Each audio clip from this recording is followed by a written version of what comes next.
Mom, if you don't like it, you can leave. My son's voice echoed off the walls of my own home. He was yelling at me. My Jason, my only son. He was yelling at me like he never had in his life. My name is Alice Carter. I am 56 years old.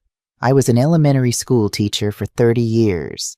I became a widow 8 years ago when my husband Richard passed away from a massive heart attack.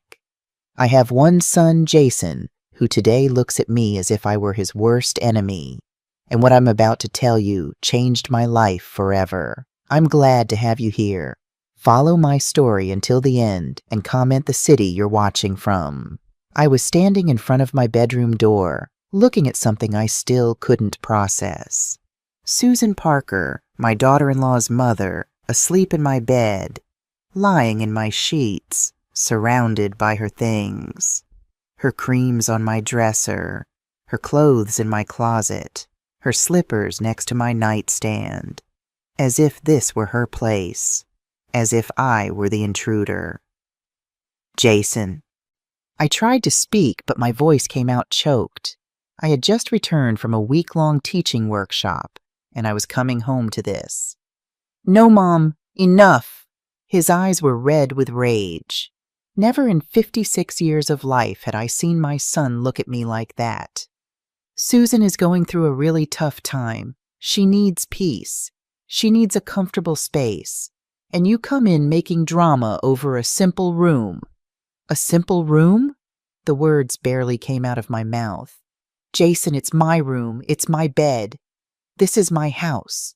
It's our house, he shouted louder. We live here. Amanda and I pay the utilities. We have rights too. Every word was a stab. I felt as if the floor were moving beneath my feet. She needs comfort, he continued, barely lowering his tone but maintaining that hardness that felt completely alien to me. She's your granddaughter's grandmother. Amanda is devastated seeing her mother suffer, and all you can do is think about yourself. But I tried to explain. If you find it so terrible to help, he interrupted. If you can't have a little empathy, if your comfort is more important than the well-being of this family. He paused. He looked at me with a contempt I never imagined seeing in my own son's eyes. Then leave. The silence that followed was deafening. You can leave. Nobody is forcing you to stay. If you find it so awful, you can leave. Those words fell on me like a death sentence. They erased me. They turned me into nothing, into a stranger in my own home. There I was, 56 years old, an entire life dedicated to the man standing in front of me, and he was kicking me out of my home for his mother-in-law, for his wife's mother, for a woman he had barely known for 6 years. Amanda appeared in the hallway behind Jason. She was holding my granddaughter Lily in her arms. The child was sleeping, oblivious to everything. Amanda didn't say a word. She just looked at me with that expression that said, "Don't make a scene. You have to understand." I opened my mouth. I wanted to say so many things. I wanted to remind Jason who took care of him when he had pneumonia at age 5, who stayed up for weeks, who sold her gold earrings to pay for his college, who held his hand at his father's funeral when he was shaking with grief. But I didn't say anything. I kept silent because there are silences that weigh more than 1,000 words. And mine weighed 30 years of unconditional love that had just been thrown in the trash. I bent down. I picked up my suitcase from the floor. I was still wearing my travel clothes. I still smelled like the bus and exhaustion. I had driven 6 hours to get home to come back to this. I gave my son one last look, at that man I no longer recognized, at that stranger with my Jason's face, but with the heart of someone I didn't know, and I left. I went down the stairs slowly, one by one. Each step was a memory. Here I carried him when he was learning to walk. Here he fell and scraped his knee. Here we would sit together, eating popsicles on hot afternoons. I could hear Jason breathing heavily upstairs. I could feel his gaze, but I didn't turn around. If I looked at him one more time, if I saw that coldness in his eyes, I would collapse right there. I walked out the front door, the same door I had crossed thousands of times with grocery bags, the same one I crossed with newborn Jason, wrapped in a blue blanket, my heart overflowing with love and hope. I walked aimlessly through the streets of the town. My legs moved on their own. People greeted me. Mrs. Lucy from her window. Mr. Peter from his newspaper stand. I responded automatically, a fake smile painted on my face. I reached the town square. I sat down on a bench, the same one where I would sit with Richard on Sundays after church. The same one where I watched Jason while he played as a child when he still called me Mommy, with that sweet voice that was now just a memory. I took my phone out of my purse. My fingers were trembling. I dialed a number I had saved for years. David Reed, lawyer, a trusted friend of my late husband. Alice? His voice sounded surprised when he recognized me. David? My voice was strangely calm. It was the calm that comes after total devastation. The calm in the eye of the hurricane. I need a legal notice, urgent. I have tenants in my property who need to vacate in 24 hours. There was a long silence on the other end of the line. Alice, are we talking about your son and his family? Yes. Are you completely sure about what you're doing? I saw Jason's eyes again, full of rage, full of contempt. I heard that shout again. You can leave. I am completely sure. I'll stop by in 1 hour with the documents. Where are you? At the Colonial Hotel, room 203. I hung up. I stayed sitting on that bench, watching the afternoon fall over the town. The church bells rang 6 times. The square slowly filled with people leaving work, couples walking hand in hand, mothers with their children, complete families. And me, there alone with a suitcase and a broken heart. Because what Jason didn't know, what none of them imagined, was that my silence was not weakness. It was not submission. It was not acceptance. It was the silence before the storm. And in the next 24 hours, my son was going to discover something he had apparently forgotten. That I wasn't just his mother. I was the owner of that house. The only owner. And that there are lines you don't cross, not even with the person who gave you life. But what happened when they received that notice was something none of us saw coming. The Colonial Hotel was a modest place, small, clean, nothing compared to my house. But at that moment it was all I had. Room 203 smelled of lavender and loneliness. I sat down on the bed. I left the suitcase on the floor, unopened. And for the first time since I left my house, the tears began to fall. I wasn't crying for myself. I was crying for what we had been, for what we had lost. Because there was a time not so long ago when Jason and I were inseparable. He was born on March 14th after 18 hours of labor. Richard never left my side for a second. When we finally heard that first cry, we both looked at each other and knew that our lives had just changed forever. Jason was a calm baby. He slept well. He ate well. He smiled easily. But above all, he was affectionate. From a very young age, he sought my arms. He would snuggle against my chest. He would caress my face with his chubby little hands. He's a mama's boy, Richard would say, laughing. And it was true. Jason and I had a bond that seemed unbreakable. I remember the afternoons after school. I would arrive tired from teaching all day, but Jason would be waiting at the window. As soon as he saw my car, he would run out. "Mommy, Mommy's home!" And he would launch himself into my arms as if he hadn't seen me in years when it had only been 8 hours. Richard worked for a construction company. We didn't earn much, but it was enough. We lived in a small apartment in the city. 2 bedrooms, 1 bathroom, a kitchen where the 3 of us barely fit. But we were happy. Someday, Richard would tell me, hugging me from behind while I cooked, we're going to have our own house with a yard, with space for Jason to run, with a big room for us. Someday, I would repeat, smiling. That someday arrived when Jason was 8 years old. Richard had saved every penny for years. I had too. We saved in a cookie tin hidden in the closet. Coins, wrinkled bills, everything we could set aside after paying rent and groceries.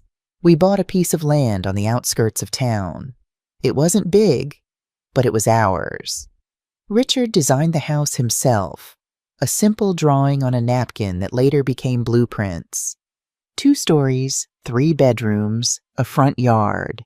We built it little by little. On weekends, Richard and I would go to the land. He would lay bricks. I would mix cement. Jason would play among the half-finished walls, imagining what it would be like to live there. "This is going to be my room, right, Daddy?" he would ask, pointing to a corner. "Right here, champ." It took us 3 years to finish it. 3 years of hard work, blistered hands, aching backs.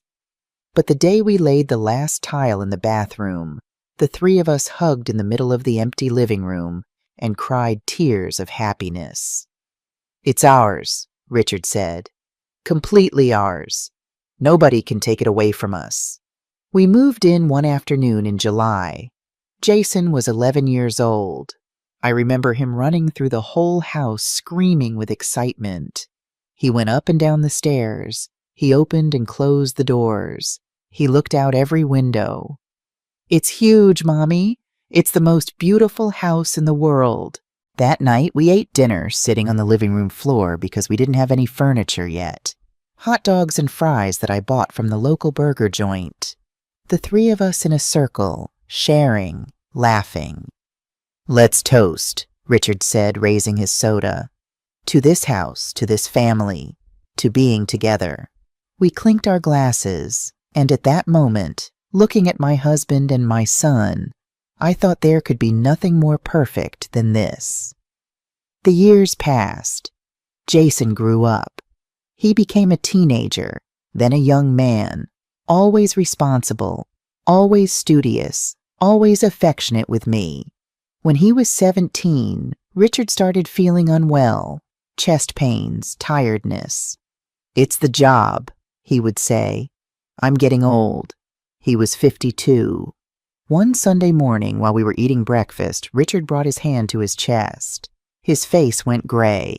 He collapsed from his chair before we could react. "Dad!" Jason screamed. We called the ambulance.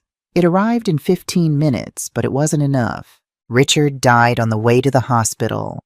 A massive heart attack. Sudden, without warning. My world fell apart. Jason, who was 17, became my support. He would hold me when I cried at night. He took care of the funeral arrangements. He would tell me, "It's okay, Mom. I'm here. You're not alone." For months, I couldn't function. I would get up, go to work like an automaton, come back, and lock myself in my room. Jason cooked, cleaned, brought me tea. He would sit with me in silence when words weren't enough. "I'm never going to leave you, Mom," he told me one night. I was in bed looking at the ceiling. He sat down next to me and took my hand. "No matter what happens, I'll always be here for you. I promise." That promise sustained me through the darkest year of my life. Little by little, I began to heal. Jason entered college. He studied business administration. He got part-time jobs to help with expenses. He never complained. He never made me feel like a burden. "This house is yours, Mom," he would tell me when I tried to give him money. "You and Dad built it for me. It's the least I can do." He graduated with honors. He got a good job in sales. And then he met Amanda. At first, I liked her. She was polite, pretty. She seemed to make Jason happy. They got married after 2 years of dating. A small but beautiful wedding. I cried with emotion watching my son at the altar. "Take care of him," I told Amanda privately. "He's a good man, the best." I know, she replied, smiling. I'm very lucky. They had Lily the following year, my granddaughter, my joy. When I saw her for the first time, with her eyes closed and her little fists clenched, I felt like Richard was there with me, that somehow everything made sense. They were living in an apartment in the city, small, expensive. Amanda often complained about the space, the noise, the lack of green areas for the child. Why don't you come live with me? I told them one afternoon during a family dinner. There's plenty of space. Lily can have the yard. You can save money. Jason looked at me with those eyes full of gratitude that I knew so well. Are you sure, Mom? Completely. This house is too big for me alone. I miss having life here. They moved in 3 months later. At first, everything was perfect. I helped with Lily. I cooked. I cleaned. I felt useful. I felt needed. But then she appeared, Susan, and everything started to change. At first, they were short visits, a weekend, then a week, then 2. She stayed longer each time, and each time I felt like I was becoming invisible in my own house. Amanda started talking to me differently, with less respect, with less consideration. Jason stopped asking me how my day was. Lily spent more time with her Grandma Susan than with me. But I kept silent because I thought it was temporary, because I thought things would go back to how they were before. How wrong I was.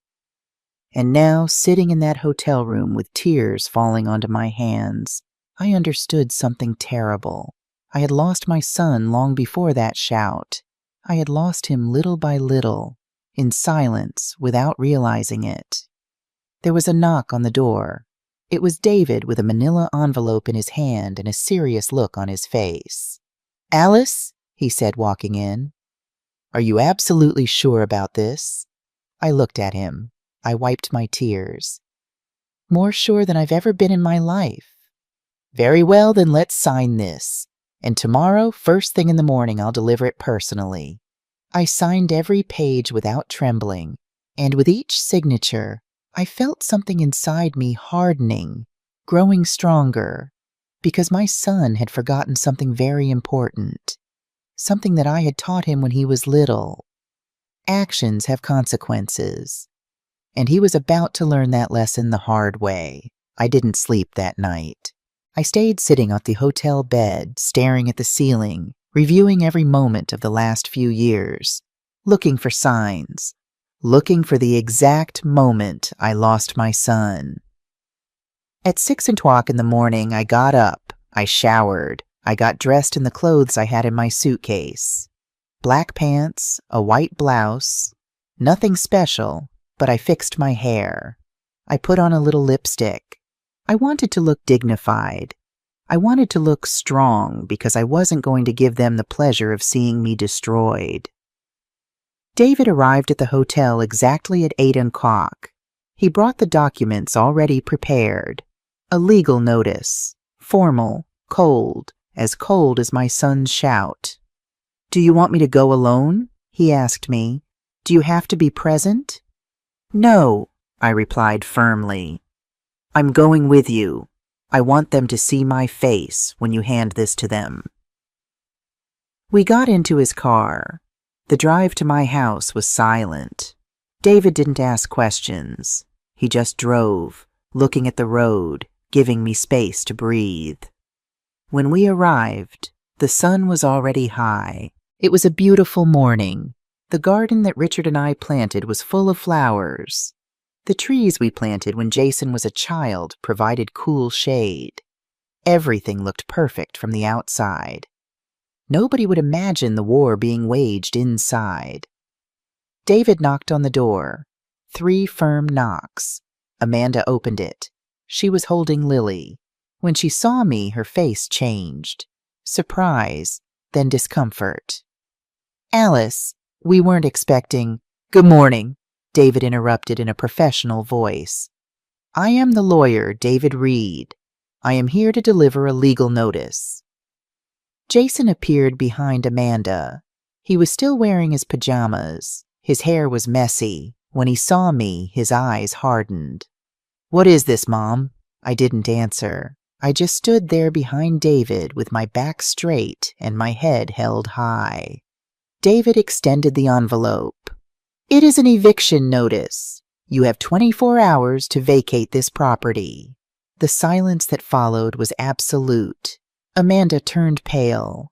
Jason took the envelope with trembling hands. He opened it. He started to read. I watched his face go from confusion to disbelief and then to fury. "Is this serious? Are you kicking me out of the house?" "No," I replied calmly, a calm that surprised even me. "I am reminding you whose house this is." "But Mom—" "Don't call me Mom." The words came out cold, sharp. "Yesterday you yelled at me. You kicked me out. You told me to leave, so I left. And now you have to leave too." "That was different. I didn't mean—" "You didn't mean what, Jason? You didn't mean for me to leave? You didn't mean to say that if I didn't like it, I could get lost? Because that is exactly what you said." Amanda started crying. Lily, confused by the atmosphere, also started to cry. "Alice, please," Amanda pleaded. "There has to be another way. We can't leave in 24 hours. Where are we going to go with the child?" "You should have thought about that yesterday when you gave my room to your mother, when you treated me like a stranger in my own house." Susan came down the stairs at that moment. She was wearing one of my bathrobes. She was in my house wearing my clothes, sleeping in my bed, and she had the nerve to come down as if she were the owner. "What is going on here?" she asked in an annoyed voice. I looked her directly in the eyes. For the first time in all those months of visits, I held her gaze without looking away. "What is happening, Susan, is that you and my son and his family have 24 hours to leave my property." "What? How dare you? Jason, do something." "The notice is legal and binding," David intervened. "If you have not voluntarily vacated in 24 hours, we will proceed with a court order. And believe me, you do not want to reach that point."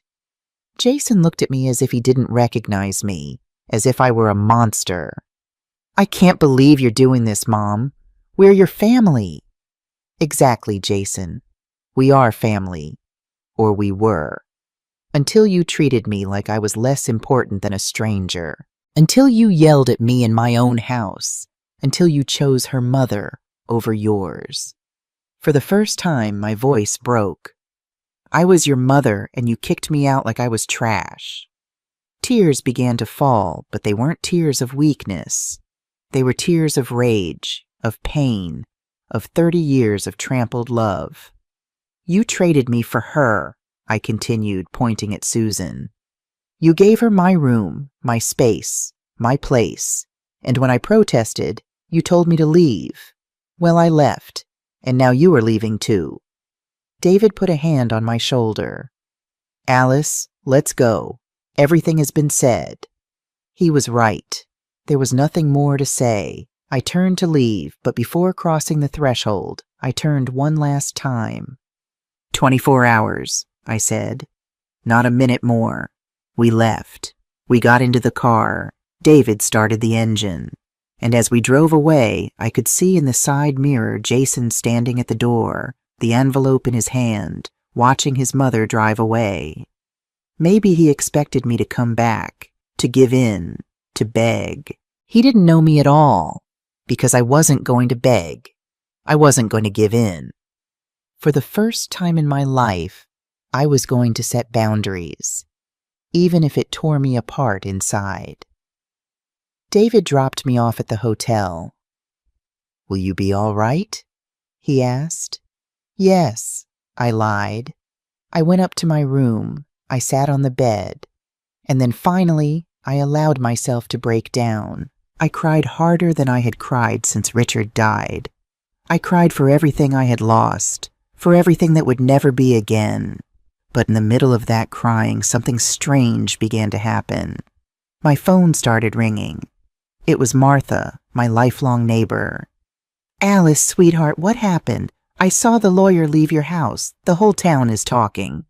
Of course, a small town where everyone knows everything. Martha, I said in a hoarse voice, I don't want to talk about it right now. It's okay, my dear, but I want you to know something. If you need somewhere to stay, my house is open. And if your son did something wrong to you, half the town is on your side. I hung up and the phone rang again. It was Carol from the bakery. Then Rose, my former colleague from school. Then Joe, the owner of the pharmacy. One after another, everyone asking, everyone offering help, everyone telling me I wasn't alone. And that's when I understood something. Jason thought I had no one, that I depended on him, that without him I would be lost. But he was wrong. I had lived in that town for 30 years. I had taught their children. I had attended their weddings and their funerals. I had been present in their lives, and now they were present in mine. What Jason didn't know, what he was about to discover, was that his mother was not alone, and that the 24 hours I had given him were going to be the longest of his life. Because what he didn't imagine was that the whole town had seen how he treated his mother, and in a small town, those things are not easily forgiven. The next few hours were the strangest of my life.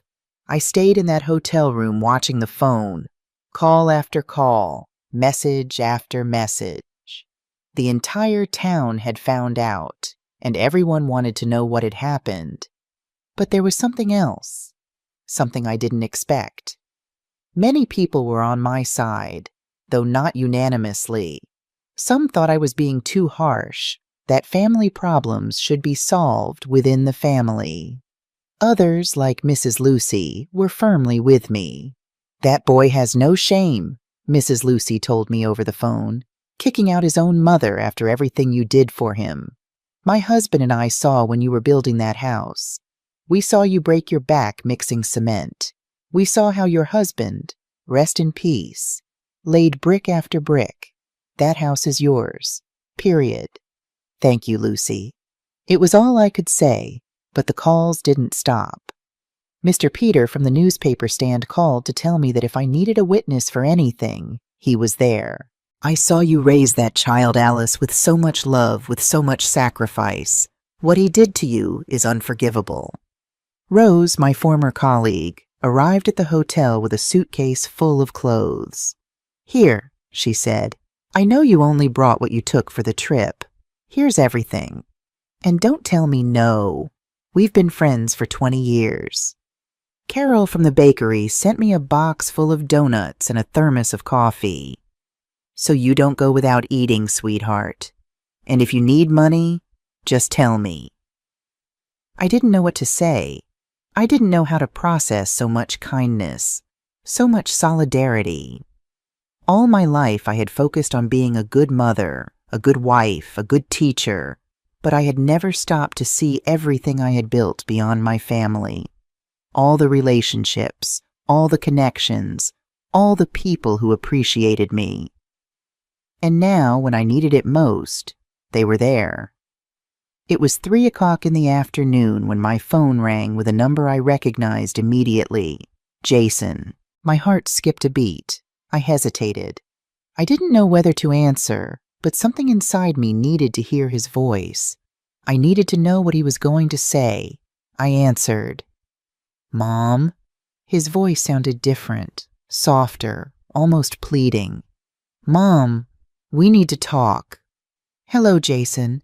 Please, Mom, this is crazy. You can't just kick us out like this. We're your family. Yesterday you kicked me out. I didn't mean that. I was angry, frustrated. Amanda was very upset about her mom, and I lost my head, but it wasn't serious. I remained silent. I let his words hang in the air. Mom, please talk to me. It wasn't serious, I repeated slowly. You yelled at me. You humiliated me. You kicked me out of my own house. And it wasn't serious? Mom, Do you know how that feels, Jason? Do you know how it feels for your own son? The son you carried in your arms. The son you taught to walk. The son you sold your things for so he could go to school. To look at you with contempt and tell you to leave. I'm sorry. I really am sorry. You're sorry? Or you're sorry that now you have to find somewhere to live in less than 24 hours? I heard him breathing on the other end. Deep breaths. He was crying. Mom, we have nowhere to go. The apartment we had has already been rented out. We can't afford a hotel with the child. Amanda is desperate. Her mother has a heart condition. The stress is killing her. There it was. The excuse. There was always an excuse when it came to Susan. And what about my heart, Jason? What about my health? What about my stress? Or does that not matter because I'm your mother and I'm supposed to put up with everything? That's not it, Mom. You know I love you. I don't know that, Jason. Yesterday it didn't look like it. Yesterday it looked like you loved your mother-in-law more than your own mother. She's going through a very deep depression. Her husband left her 2 months ago. She's devastated. Amanda is her only daughter and they only have us. For the first time, something inside me wavered. Depression, abandonment, pain. I knew that pain. I had lived it when Richard died. I knew what it felt like to have the world fall apart. But then I remembered something. Jason, when your father died, do you remember who was there for me? Silence. It was you. You supported me. You took care of me. You told me you would never leave me. And I believed you. I trusted you. And now when someone else needs you, you discard me as if I didn't matter. It's not the same, Mom. You're right. It's not the same, because I never asked you to kick anyone out of their own house. I never asked you to give my place to another person. I never yelled at you, telling you that if you didn't like it, you could leave. I heard sobs on the other side. Mom, please give me a chance. Let me fix this. We can talk. We can find a solution. You had your chance, Jason, and you wasted it when you yelled at me in front of that woman. When you defended your mother-in-law before your mother. 24 hours, that's all you have. I hung up. My hands were trembling. My heart was pounding. Tears were falling again because a part of me wanted to give in, wanted to say, it's okay, come back, let's forget all this. I wanted to go back to being the mother who forgives everything, who puts up with everything, who sacrifices everything. But another part of me, a part that had been asleep for too long, was telling me no. Enough is enough. You have to set boundaries. And that second voice was stronger. I got up from the bed. I washed my face. I took a deep breath. And then my phone rang again. It was an unknown number. Hello, Mrs. Alice Carter? It was a woman's voice. Young, professional. Yes, that's me. I'm calling from the local newspaper. We received information that you are in a legal conflict with your son. We would like to interview you. My blood ran cold. What? How did you know that? Ma'am, this is a small town. News travels fast, especially when it involves well-known people like you. You were an elementary school teacher for 30 years. You taught half the town. People talk. I have no comment, I said quickly. I understand it's a difficult time, but the community has a right to know. There are many elderly people in similar situations. Your story could help. I hung up. My head was spinning. The newspaper, an interview. This was getting out of control, but I didn't have time to process it because someone knocked on my room door. I opened it cautiously. It was Monica Wilson, my next-door neighbor. Her expression was serious, almost grave. Mrs. Alice, can we talk? There's something you need to know about your daughter-in-law and her mother. I invited Monica in. She was holding a folder under her arm, and her face was a mix of concern and determination. I hesitated a lot about whether I should tell you this, she began, sitting on the edge of the bed. I don't like getting involved in other people's lives. But what's happening isn't fair, and you deserve to know the truth." "What truth?" I asked, my stomach in knots. Monica opened the folder. She pulled out several printed pages. "My daughter Clara is friends with Amanda on social media," she began. "They are not close friends, but they follow each other. About a month ago, Clara noticed something strange. Amanda started posting things about how difficult it is to live with mothers-in-law. She showed me the first screenshot. It was a Facebook post by Amanda. The text read, 'Mothers-in-law always think the house is theirs, even when they live off your charity.'" I felt a stab in my chest. "There's more," Monica continued, handing me another page. "This is from 3 weeks ago." It was another post.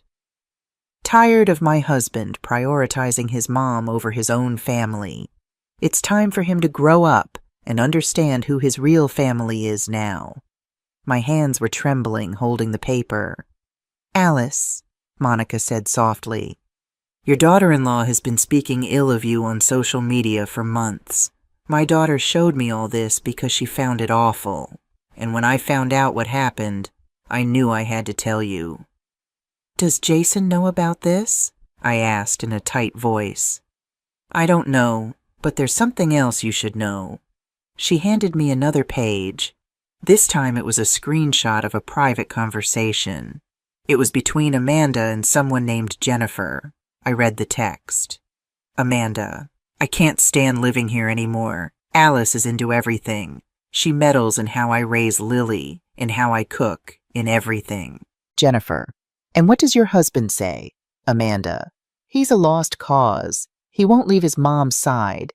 But my mom gave me an idea. If she moves in here for a while, Alice is going to feel uncomfortable. She'll want to leave. And when she leaves, this house is ours." Jennifer, "And what if she doesn't leave?" Amanda, "She'll leave. Jason will have to choose. And I know he'll choose me." The date of that conversation was from 2 months ago, just when Susan started making longer visits. "This was planned," I whispered. "It was all planned." "It seems so," Monica confirmed. "Amanda and her mother wanted to get you out of the house, and they succeeded." I remained silent, processing. Everything made sense now. Susan's increasingly long visits, the passive-aggressive comments, the way Amanda stopped asking for my opinion on things, how Jason slowly distanced himself from me. It hadn't been a coincidence. It had been a plan. "Why?" I asked out loud. "Why do all this?" Monica sighed. "My daughter says Amanda has always been very jealous," she explained. "Jealous of the relationship between Jason and you. She felt that you had too much influence over him. And the house? Well, the house is worth a lot of money. If you left, they could stay here, live without paying rent. Eventually, maybe convince Jason to put the house in their name." A dull rage began to grow inside me. It wasn't just rage against Amanda or Susan. It was rage against myself for having been so blind, for not having seen the signs. "There's one last thing," Monica said, pulling out another paper. "This is from 3 days ago, before you left on your trip." It was another conversation. Amanda, "Alice is leaving for a week. It's the perfect opportunity."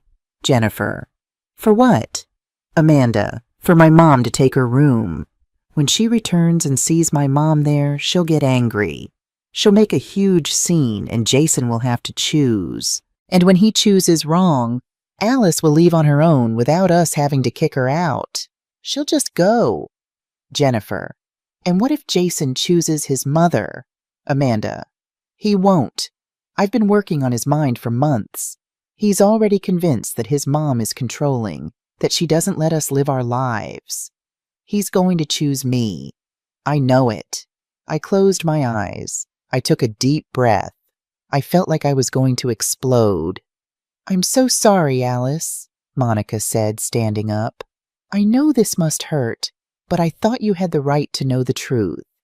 My daughter made these printouts for you just in case you need them." She left the folder. She gave me a hug and she left. I was left alone in that room with those papers in my hands, feeling my world being reconstructed with a new truth. My son hadn't suddenly changed. He had been manipulated slowly, systematically for months. Amanda had planted doubts in his mind. She had painted a picture of me as an intrusive mother-in-law. She had waited for the perfect moment to execute her plan, and I had fallen right into the trap. Because by leaving, by kicking them out, I was giving them exactly what Amanda wanted from the beginning, for me to disappear from Jason's life. I looked at the clock. It was 9 o'clock in the morning. The deadline was at 12 o'clock in the afternoon. 3 hours. I picked up my phone. I called David. "David, I need you to come to the hotel now. There's something you have to see." He arrived in 20 minutes. I showed him everything, every screenshot, every conversation, every post. His face grew more serious with each page. "This is manipulation," he finally said. "Parental alienation. Amanda has been working to destroy your relationship with your son." "What can I do?" "Well, this changes things. With this evidence, we can prove premeditation, that they planned to get you out of your house. We could even—" "No," I interrupted him. "I don't want lawsuits. I don't want legal battles that drag on for years." "Then what do you want?" I thought for a moment, looking at those papers, looking at the truth written in black and white. "I want my son to know the truth," I finally said. "I want him to know what his wife did, what she planned, and after that, he can decide what to do." "Are you sure?" "Once he knows this, there's no turning back. His marriage is already broken, David. It's built on lies and manipulation. He just needs to see it." "Very well. Do you want me to be present when you tell him?" "Yes, but not today. Today is the deadline. Today they leave the house, and tomorrow we are going to have a conversation that will change everything." David nodded. He left with a copy of all the evidence. "For security," he said. I was left alone again. I looked at the papers scattered on the bed, all those words, all those lies that Amanda had woven, and I felt something strange. It wasn't just pain anymore. It wasn't just rage. It was clarity. Because now I understood that the fight wasn't with me. It had never been with me. It was with the idea of me, with the image that Amanda had constructed in Jason's mind. And that meant that my son, my real son, was still in there, buried under months of manipulation. But he was there. I could still save him. But first, I had to let the 24 hours run out. I had to let them feel the weight of their actions. At 11 o'clock in the morning, I dressed carefully. I put on a blue dress that Richard had given me years ago. I fixed my hair. I put on light makeup. I wanted to look dignified, strong, unbreakable, because at 12 o'clock in the afternoon, I was going back to my house. And what I found there would determine everything that would come next.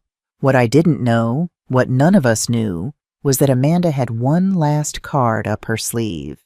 Something that even I hadn't anticipated. And what was about to happen was going to put everything I thought I knew about my son to the test. At 11:45, I left the hotel. David was waiting for me in his car. He had insisted on accompanying me, just in case things get difficult, he said. The drive to my house was silent. I looked out the window, watching the familiar streets pass by, the park where Jason played as a child, the church where Richard and I got married, the school where I taught for 3 decades. Everything looked the same, but I was no longer the same. When we arrived at my house, there were several cars parked outside. I recognized some, Amanda's friends, Susan's family. "They brought reinforcements," David murmured. We got out of the car. It was exactly 12 Huntwalk in the afternoon. The deadline had ended. I knocked on the door, my own door, because I didn't have the key anymore. I had left it on the table when I left. Amanda opened it. Her eyes were swollen from crying, but when she saw me, her expression changed. It was no longer sadness. It was defiance. "You arrived," she said with a cold voice. "The deadline is up," I replied with the same coldness. "I hope you have everything ready. Come in." She stepped aside. I entered my house, and what I saw took my breath away. The living room was full of people, at least 15 people, all of them looking at me as if I were the monster. Among them was Susan, sitting in my favorite armchair with Lily in her arms. The child was sleeping, oblivious to everything. Jason was standing by the window. He didn't look at me. He kept his eyes fixed on the floor. "Well," David said firmly, "the legal deadline has ended. I hope you are ready to vacate the property." A woman I didn't know stood up. She was young, maybe in her 30s. She carried a briefcase. "I am the lawyer Jessica Brown," she introduced herself. "I represent the Carter family." My heart skipped a beat. Had Jason hired a lawyer? "What does this mean?" David asked. "It means," the lawyer said with a professional smile, "that my client has rights to this property, and we are going to challenge the eviction notice." "Rights?" I repeated incredulously. "What rights?" It was then that Amanda pulled some papers out of her purse. She handed them to me with a triumphant expression. "These rights." I took them with trembling hands. They were notarized documents, contracts. I read them quickly, unable to believe my eyes. It was a deed of gift dated 3 years ago when Jason and Amanda moved into my house. According to the document, I had ceded the use of the property to them indefinitely, with all maintenance obligations in their charge, and with a clause that said I could not revoke the contract without just cause and with 90 days' notice. "This is false," I said with a trembling voice. "I never signed this." "Your signature is right there," Amanda pointed out. And indeed it was there. My signature on every page. I don't remember signing this." "You signed it," Susan intervened with a sweet but venomous voice. 3 years ago when Jason and Amanda moved in. Don't you remember? Amanda said it was so they could have something official to feel secure. And you signed because you wanted your son to be happy. Memories started to come back. Fuzzy, fragmented. Yes.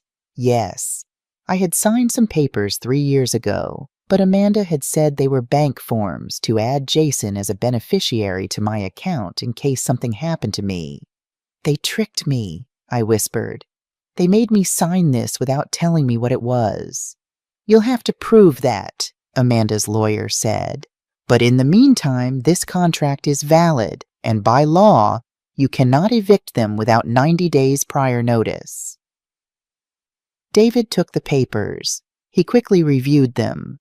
His face grew increasingly serious. "Alice," he said in a low voice, "this is notarized. It has all the legal stamps. It's valid." I felt my legs give out. I had to lean against the wall. "It can't be," I said. "It can't be." "Oh, but it is," Amanda said, crossing her arms. "So I regret to inform you that your 24-hour notice is worthless. You can't kick us out. This house is as much ours as it is yours."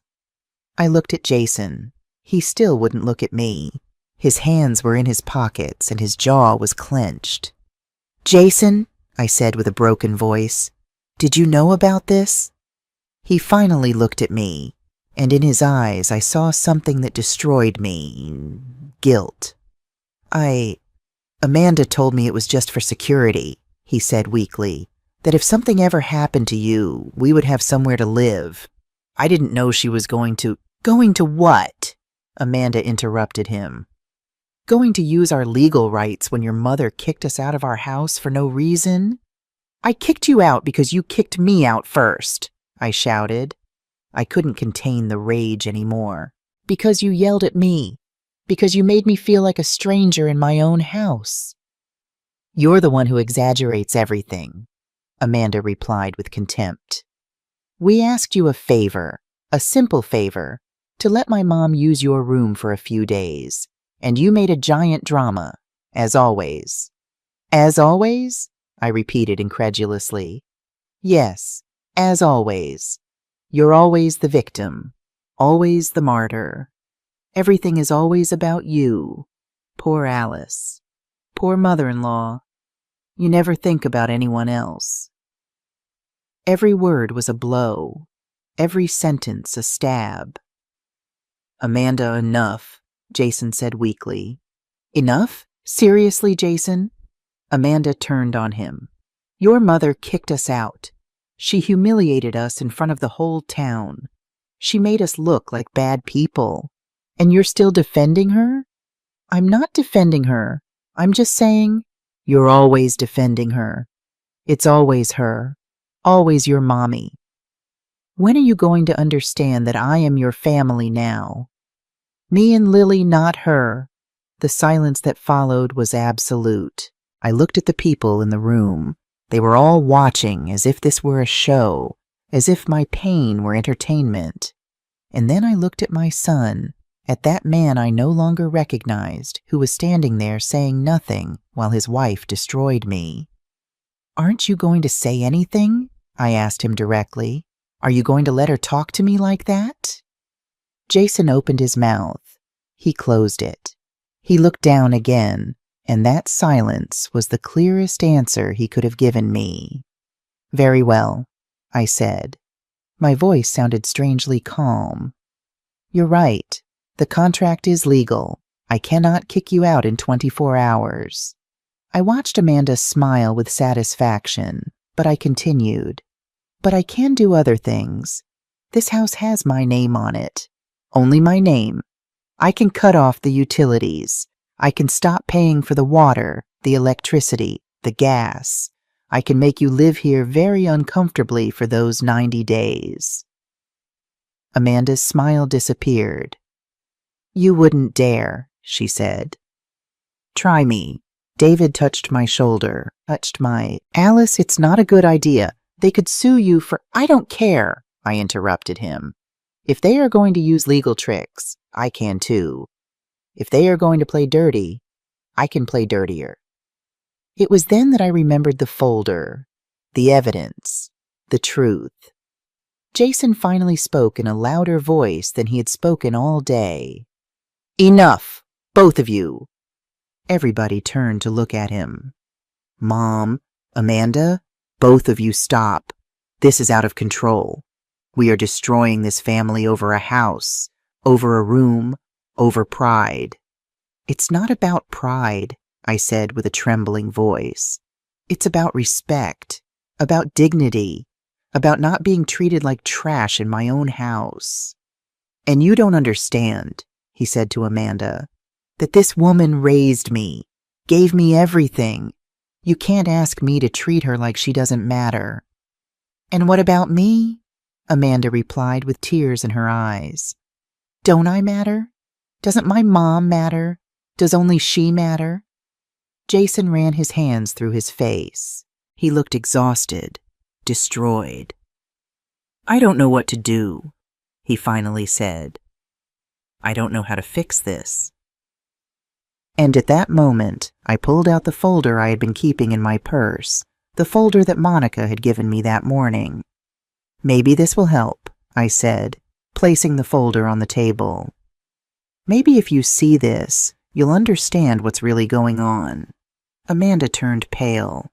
What is that? Why don't you open it and find out?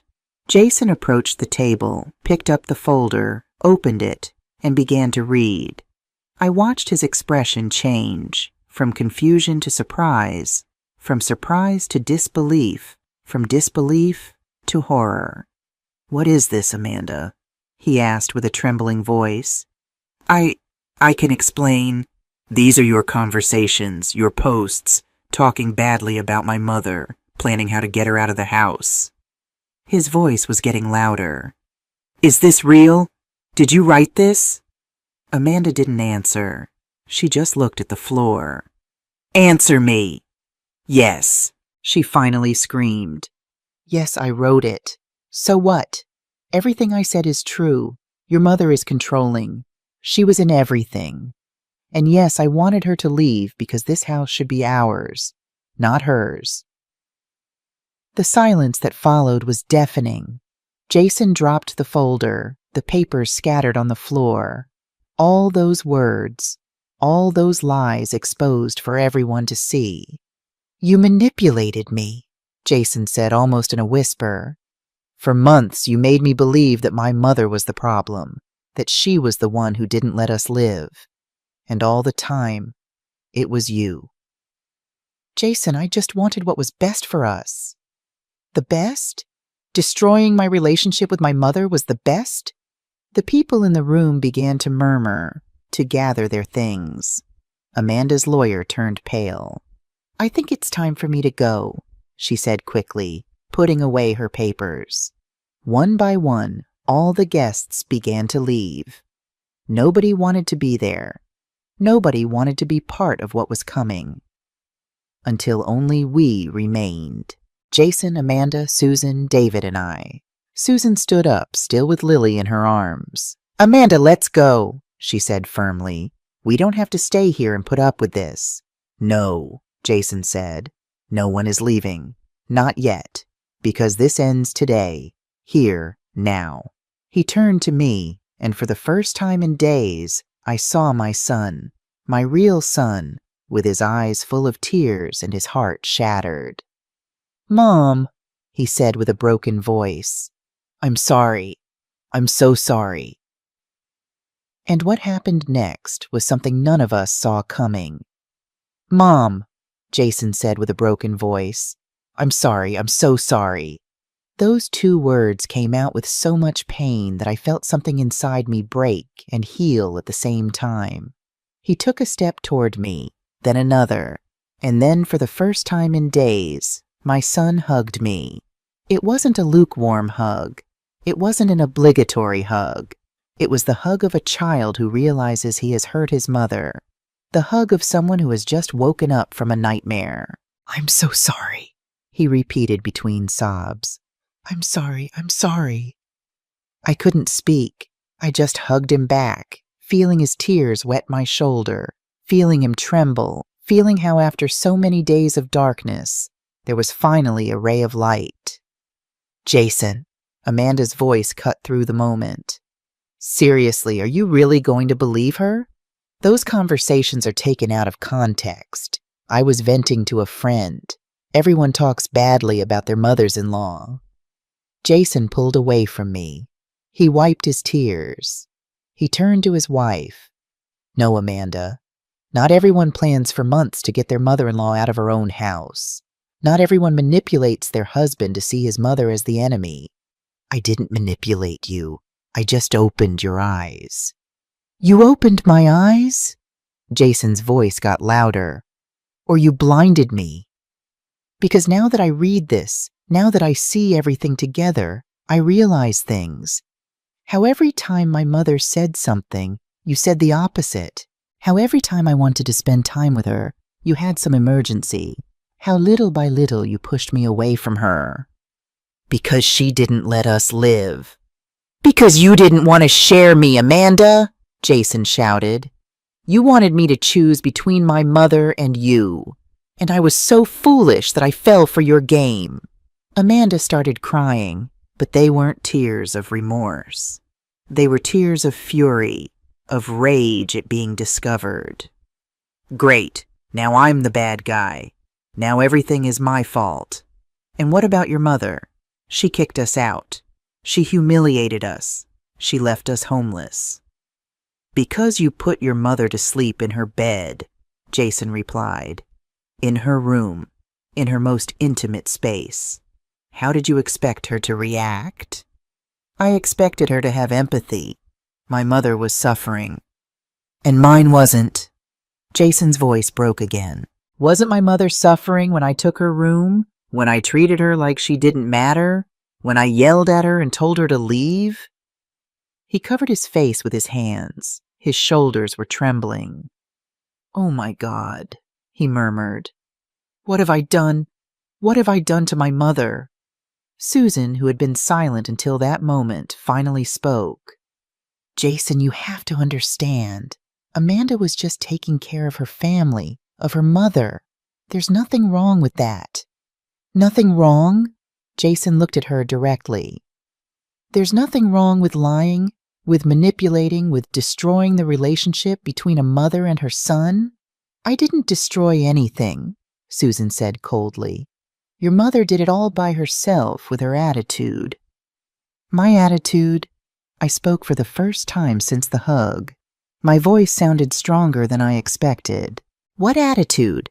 The one of opening the doors of my house? The one of taking care of my granddaughter? The one of cooking and cleaning and doing everything to make you comfortable?" "The one of sticking your nose where it doesn't belong," Susan replied venomously. "The one of believing that this house is only yours when your son lives here. The one of not understanding that you are no longer the most important woman in his life." Those words hurt more than I wanted to admit. "Ma'am," David intervened, "I think it's time for you to leave. This is a family matter." "I am family," Susan shouted. "I am that child's grandmother. I have as much right to be here as she does." "No, Mom." Jason's voice was now firm, cold. "You have no right to be here. This is my mother's house, and you are not welcome." Susan looked at him as if he had slapped her. "What did you say?" "That you have to leave now. You and your daughter used this house. You used all of us for your own benefit, and I was so blind that I didn't see it." "Jason, you can't talk to my mother like that," Amanda said with a trembling voice. "I can't? Why not? She talked to my mother like that. You talk to my mother like that. Why does my mother have to put up with it, but yours doesn't?" "Because my mother gave me life. She raised me alone. She went through a horrible divorce. She deserves respect." "And mine doesn't," Jason was yelling again. "My mother, who raised me with my father, who worked every day of her life to give me a home, who sold her things to pay for my college, who stayed with me when my father died and I broke down. Doesn't she deserve respect?" The silence that followed was absolute. Amanda had no answer. Susan looked at the floor, and I could barely breathe because after days of feeling invisible, of feeling like I didn't matter, my son was finally defending me. "Robert," Amanda said in a softer, more manipulative voice, "I know you're angry. I know things got out of control, but we can fix this. We can talk. We can—" "No!" Jason shook his head. "We can't because I don't trust you anymore." The words fell like stones. "What? What do you mean?" "I mean you lied. For months you made me doubt my mother. You made me believe that she was the problem. And now I see that the problem was you. And I don't know if I can forgive that." Amanda turned pale. "Jason, I'm your wife. We have a daughter." "I know. Believe me, I know. And that's why what you did is so serious. Because you didn't just hurt me. You hurt our family. You destroyed Lily's relationship with her paternal grandmother. All for what? To have this house? To make your mother feel important?" "My mother needed help. And my mother too." Jason ran his hands through his hair. He was on the verge of collapse. "Don't you understand? My mother lost her husband 8 years ago. She lives alone. She opened her house to us because she loved us, because she wanted to have us close. And I treated her like a nuisance." He turned to me. His eyes were red, his face swollen from crying. "Mom," he said with a broken voice, "there are no words to tell you how sorry I am. I have been the worst son in the world. I failed you. I hurt you in the most horrible way. And the worst thing is that there's nothing I can do to fix it." "Jason, no! Let me finish. I need to say this." He took a deep breath. "When Dad died, I promised you I would never leave you. that I would always be there for you. And I broke that promise in the worst possible way. I didn't just leave you, I kicked you out of your own house, as if you were the stranger, as if you were the problem. Tears were falling freely down his face now. And all this time I spent justifying Amanda, defending Susan, moving away from you. Dad must be turning over in his grave because he loved you. He adored you. And he taught me to do the same. And I forgot. I forgot everything he taught me. My own heart was shattered because seeing my son like this, so broken, so remorseful, hurt more than any insult, more than any shout. "Jason," I managed to say with a trembling voice, "your father would be proud that you finally opened your eyes, that you recognized your mistake. That is what he taught you, to be a good man, to admit when you're wrong." "But it's too late, isn't it?" Jason laughed without joy. "I've hurt you too much. I've damaged our relationship beyond repair." "It's not too late," I said firmly. "It's never too late for a mother to forgive her son." Do you forgive me?" His voice was like a small child's, vulnerable, hopeful. "I forgive you," I said without hesitation. "I will always forgive you because you are my son, and a mother's love has no limits." Amanda let out a sound of frustration. "This is ridiculous, Jason. Seriously, are you going to believe everything she says? Are you going to forget everything your mother did? How she kicked us out? How she humiliated us?"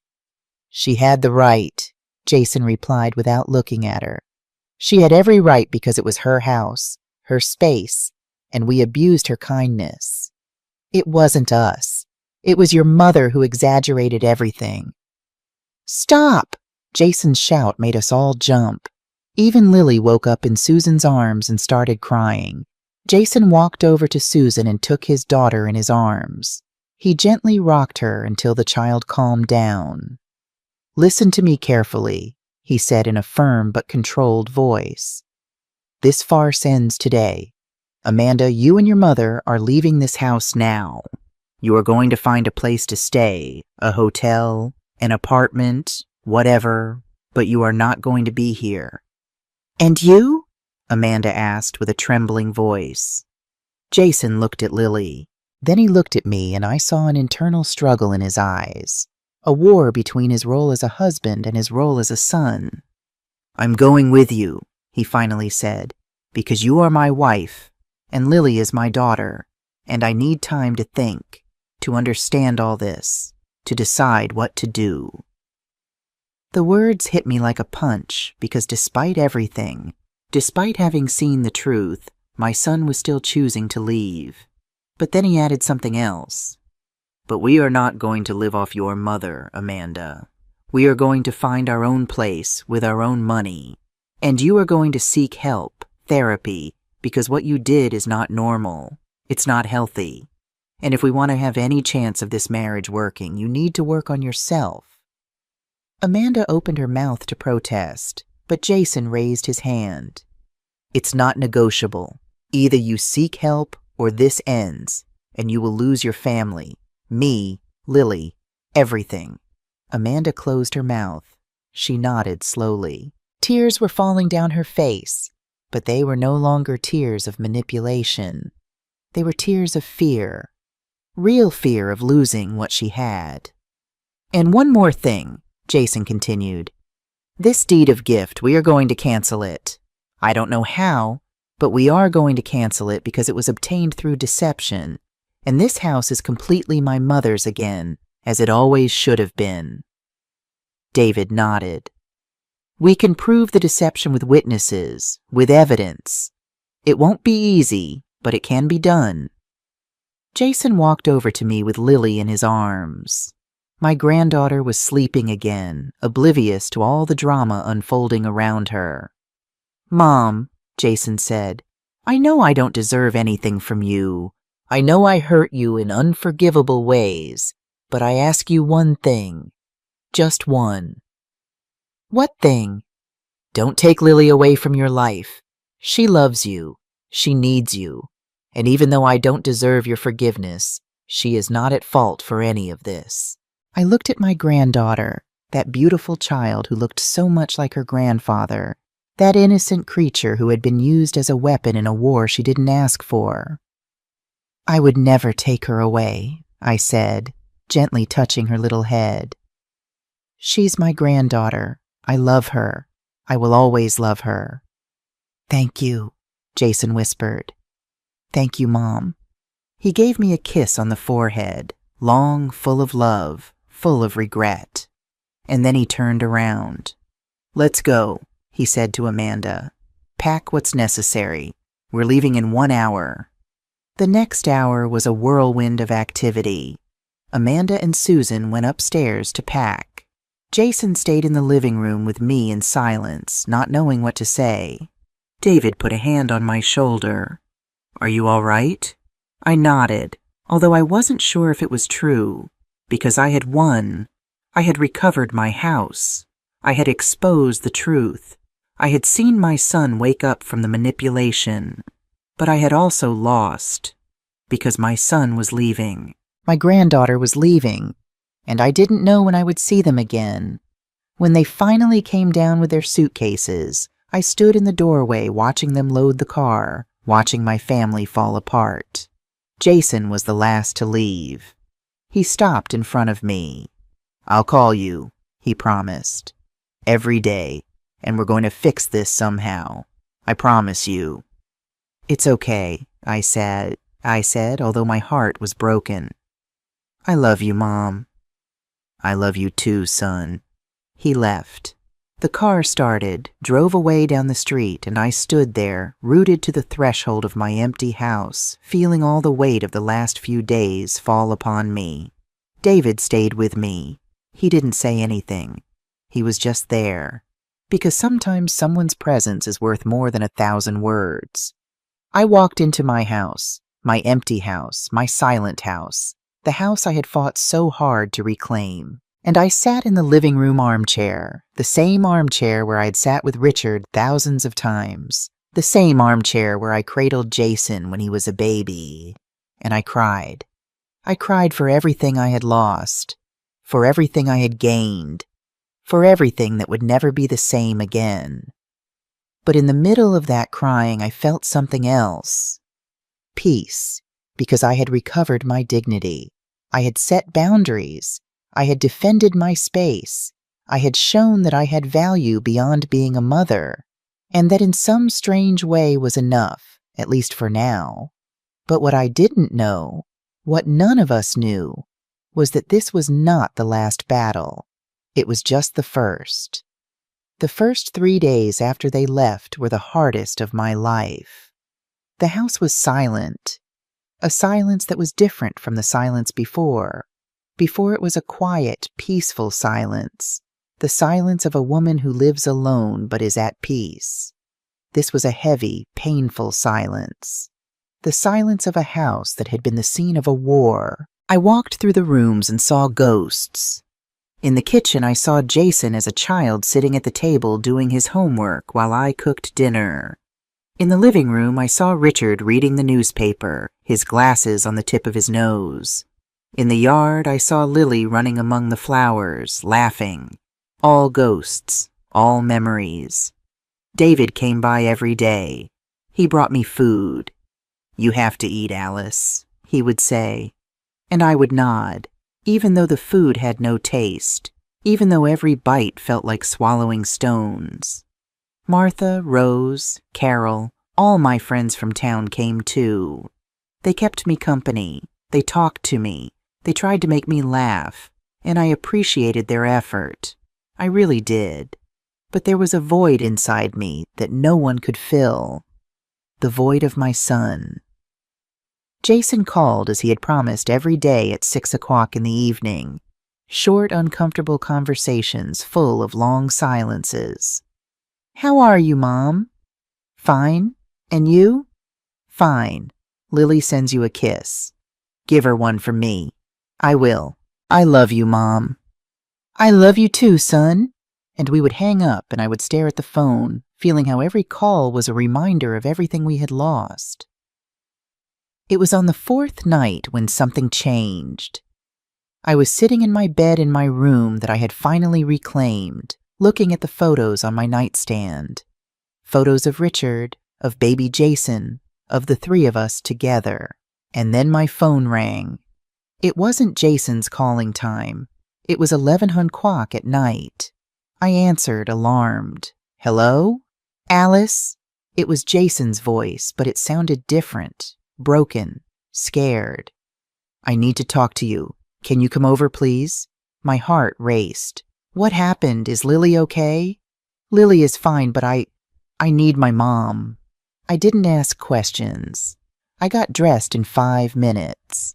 I took the car keys that I had stopped using since I went to the hotel, and I drove to the address Jason had sent me in a message, a small apartment in the center of town. I knocked on the door.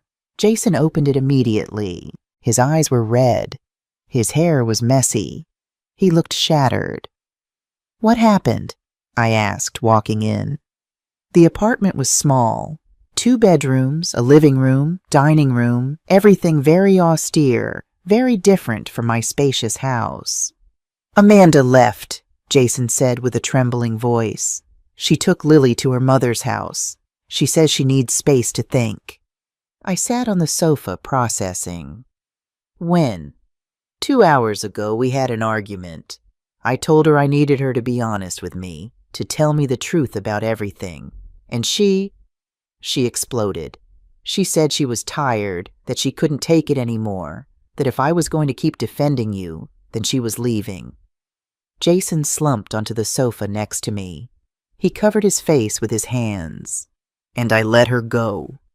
"Mom," I didn't stop her because I realized something. Realized what? That I don't know who she is. I've been married to her for 6 years. We have a daughter, and I don't really know who she is because all this time everything I thought I knew about her was a lie. I remained silent, letting him talk. "She told me she loved you, that she respected you, that she was grateful for everything you did for us. And I believed her because I wanted to believe, because she was my wife, because she was my daughter's mother." He wiped his tears with the back of his hand. "But now I see that everything was an act. Everything was manipulation. And the worst thing is that I allowed it. I was so easy to deceive." "It wasn't your fault," I said softly. "It wasn't." He looked at me with eyes full of pain. "I chose to believe her over you. I chose to doubt you, my own mother, the woman who raised me, who loved me unconditionally. And I doubted you for a woman who was using me." "Jason, no!" "Mom, let me finish. I need to say this." He took a deep breath. "I've been thinking a lot these days, going over everything, and I've realized things.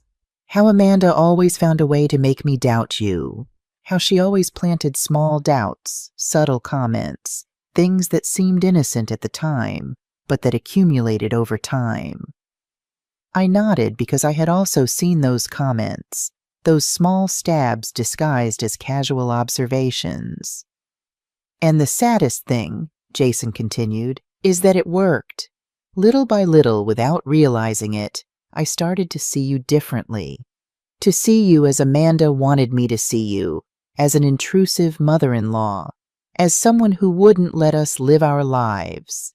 "And now?" I asked. "How do you see me now?" He looked at me, and in his eyes I saw something I hadn't seen in a long time. Clarity. "Now I see you as what you've always been.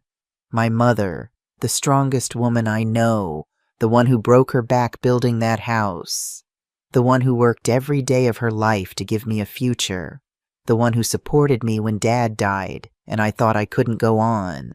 Tears began to fall down my face. "And I'm ashamed," he said with a broken voice. "I'm ashamed that I allowed someone to make me doubt you. I'm ashamed that I was so weak." "You're not weak," I told him. "You were manipulated." "There's a difference." "Is there?" "Yes, Because a weak man doesn't recognize his mistakes. A weak man doesn't ask for forgiveness. A weak man doesn't call his mother at 11:00 at night because he needs her. You did all that. That's not weakness. That's strength. We stayed like that for a while, hugging, crying together, healing together. Finally, Jason pulled away. He wiped his tears. "I need to ask you something," he said, "and I need you to be honest with me." "I always am." "Do you think I can save my marriage?" The question took me by surprise because I didn't know what to answer. I didn't know whether to answer with my heart or with reason. "Do you want to save it?" I asked instead. Jason thought for a long time. "I don't know," he finally admitted. "Part of me does. For Lily, because I don't want her to grow up in a broken home. Because I don't want to be the father who only sees her on weekends." He paused. "But another part of me doesn't trust Amanda anymore. And I don't know if I can live like that, without trust. Always wondering if she's manipulating me, always doubting her words." "And what does she say? Does she want to save the marriage?" "She says yes, but only if I stop prioritizing you." Those were her words. "If I stop prioritizing you." I felt a pang in my chest. "And what did you tell her?" "I told her that you are my mother, that you will always be important to me, and that if she can't accept that, then I don't know if we have a future." "Jason, no! Mom, enough is enough. Enough of having to choose. Enough of feeling like I have to choose between my mother and my wife. That's not love. That's manipulation." He was right, and I was glad he finally saw it. But something inside me felt pity. Pity for Amanda because I understood in some twisted way why she had done what she did. "Can I tell you something?" I asked. "Something you might not want to hear." "Sure." "I think Amanda was afraid." Jason looked at me confused. "Afraid of what?" "Afraid of losing you. Afraid of not being enough. Afraid that your love for me was stronger than your love for her." "But that's ridiculous. I love her. I chose her. I married her." "I know. But fear is not rational. And I think Amanda grew up seeing how you and I had a close relationship. And instead of being happy about it, she felt threatened. She felt like she had to compete with me for your love. And instead of talking about that, instead of working on her insecurity, she decided to attack me. She decided to push me away." Jason was silent, processing. "I'm not justifying what she did," I continued. "What she did was wrong. Very wrong. But I understand where it came from. I understand that fear can make people do terrible things." "Why are you defending her?" Jason asked. "After everything she did to you." "I'm not defending her. I'm just trying to understand her. Because I've learned something these past few days, son. I've learned that hurt people hurt others. That people who are afraid attack. And that sometimes the most difficult person is the one who needs love the most." Jason looked at me with admiration. "How can you be so compassionate after everything?" "Because I'm your mother, and mothers learn to forgive. We learn to see beyond the pain, to understand that we are all human. We all make mistakes. We all deserve a second chance." "Would you give Amanda a second chance?" The question hit me because I didn't know the answer. I wasn't sure if I could. "I don't know," I said honestly. "But I know that if you are going to try to save your marriage, you need help, therapy, someone to help you communicate, to rebuild trust. Because without help, you will only keep falling into the same patterns." Jason nodded slowly. "You're right. You are absolutely right." He got up from the sofa. He walked towards the window. He looked outside towards the lights of the town. "Dad would tell me to fight for my family," he said softly. He would tell me that marriage is not easy, that it requires work, sacrifice. Your father would also tell you to respect me, I added, to make sure your wife treated me with dignity because he never tolerated anyone disrespecting me. Jason smiled sadly. I miss him. I miss him so much. Me too, son, me too. We were silent for a moment. What would you have done in my place? You and Dad. I thought about it. About Richard, how we handled conflicts, how we loved each other even in difficult moments. Your father and I had a rule, I said. We would never go to sleep angry, no matter how big the fight was. We would stay awake until we resolved it, because we knew that every day we let pass, the resentment grew. Did you never fight about in-laws? Of course we did. Your maternal grandmother, my mom, and your father had their clashes. But Richard was always clear. He respected me. He respected my mother. But he didn't let anyone put poison in our relationship. And I did the same with his parents. And how did you manage it? Communication, honesty, and clear boundaries. Your father would tell me when something my mother did bothered him, and I would listen because his opinion mattered.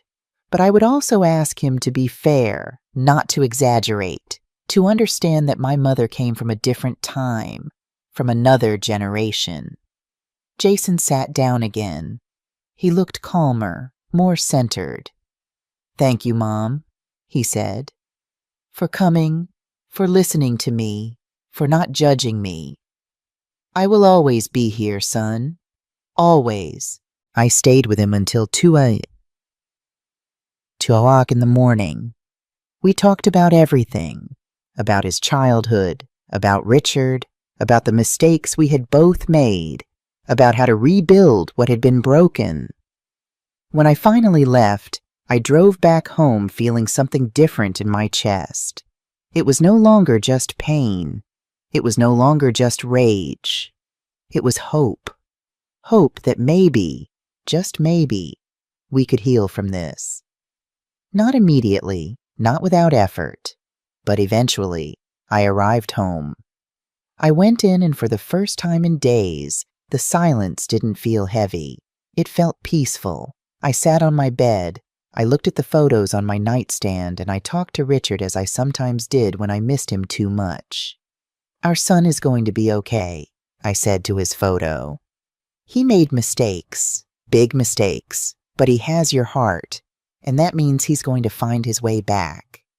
And at that moment, my phone vibrated. A message from Jason. Thank you for tonight, Mom.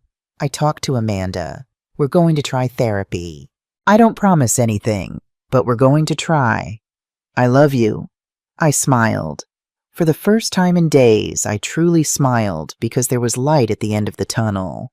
Small, distant, but there. And sometimes that's all we need. A little light in the darkness. What none of us knew was that the road to that light was going to be much more complicated than we imagined, and that before everything ended, we were going to face a test that would challenge everything we had learned.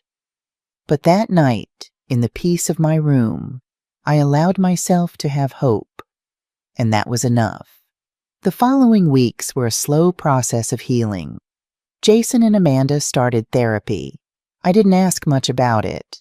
It wasn't my place, but I noticed changes in my son. Small changes, good changes.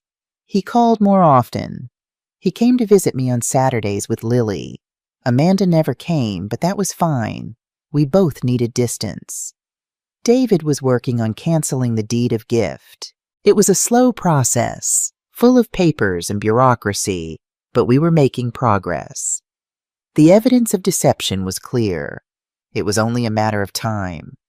And then one Tuesday afternoon, I received an unexpected call. Mrs. Alice? It was a woman's voice. I didn't recognize her. Yes, that's me. I'm Dr. Martinez. I am your son and daughter-in-law's therapist. Would you have time to come to a session? Amanda has asked to speak with you with a mediator present. My heart raced. I didn't know if I was ready for that, but something inside me said yes. When is this? Friday at 4 o'clock in the afternoon. Okay, I'll be there. Friday arrived too quickly. I dressed carefully. I wanted to look serene, strong. The therapist's office was cozy. Beige walls, calming pictures, a plant in the corner. Amanda was already there when I arrived. She looked different, thinner, paler. She had deep circles under her eyes. Jason was next to her. He gave me a hug when I walked in. "Thanks for coming, Mom," he whispered. Dr. Martinez seated us, me on one armchair, Amanda and Jason on another facing me. "Alice," the doctor began, "Amanda has something she wants to tell you. I've asked her to be completely honest, without defenses, without excuses, just the truth." I looked at Amanda. She avoided my gaze. "Alice," she finally said with a trembling voice, I want to apologize." The words came out with difficulty, as if it hurt her to utter them. "I know what I did was horrible. I manipulated Jason. I treated you badly. I planned to get you out of your own house. And I did it all because—" She stopped. Tears began to fall. "Because I was afraid." "Afraid of what?" I asked softly. "Afraid of not being enough, that Jason loved you more than me, that I would always be the second option." She took a deep breath before continuing. "My mother divorced when I was 12 years old. My father left her for a younger woman, and for years I watched my mom blame herself, how she said that she hadn't been enough, that if she had been a better wife, he wouldn't have left. And I grew up with that fear," she continued. "The fear of not being enough, of being replaced. And when I saw how close you were with Jason, instead of being happy about it, I saw it as a threat. I thought that if he needed you so much, it meant that I wasn't enough, that I couldn't fill that space in his life. And instead of talking about it, instead of working on my insecurity, I decided to attack you. I decided to push you away because I thought that if you weren't around, he would need me more. But all I accomplished was hurting everyone. You, Jason, our family, and I almost destroyed my marriage because of my own fear." She wiped her tears with a tissue. "I don't expect you to forgive me. I know I don't deserve it, but I needed to tell you that I'm sorry, that I regret every cruel word, every malicious plan, everything." The silence that followed was long. I looked at Amanda. I really looked at her, and I saw what I had been denying myself to see. A broken woman, a wounded woman, a woman who acted out of her pain. "And your mother?" I asked. "Does she feel that way too?" Amanda looked down. My mother is not going to apologize. She believes we did the right thing, that we defended our family." "I see. But I am distancing myself from her. Dr. Martinez helped me to see that my mom projects her pain onto me, that she taught me to see mothers-in-law as enemies because that's how she saw hers. And I don't want to follow that pattern." "I'm proud of her," Jason intervened.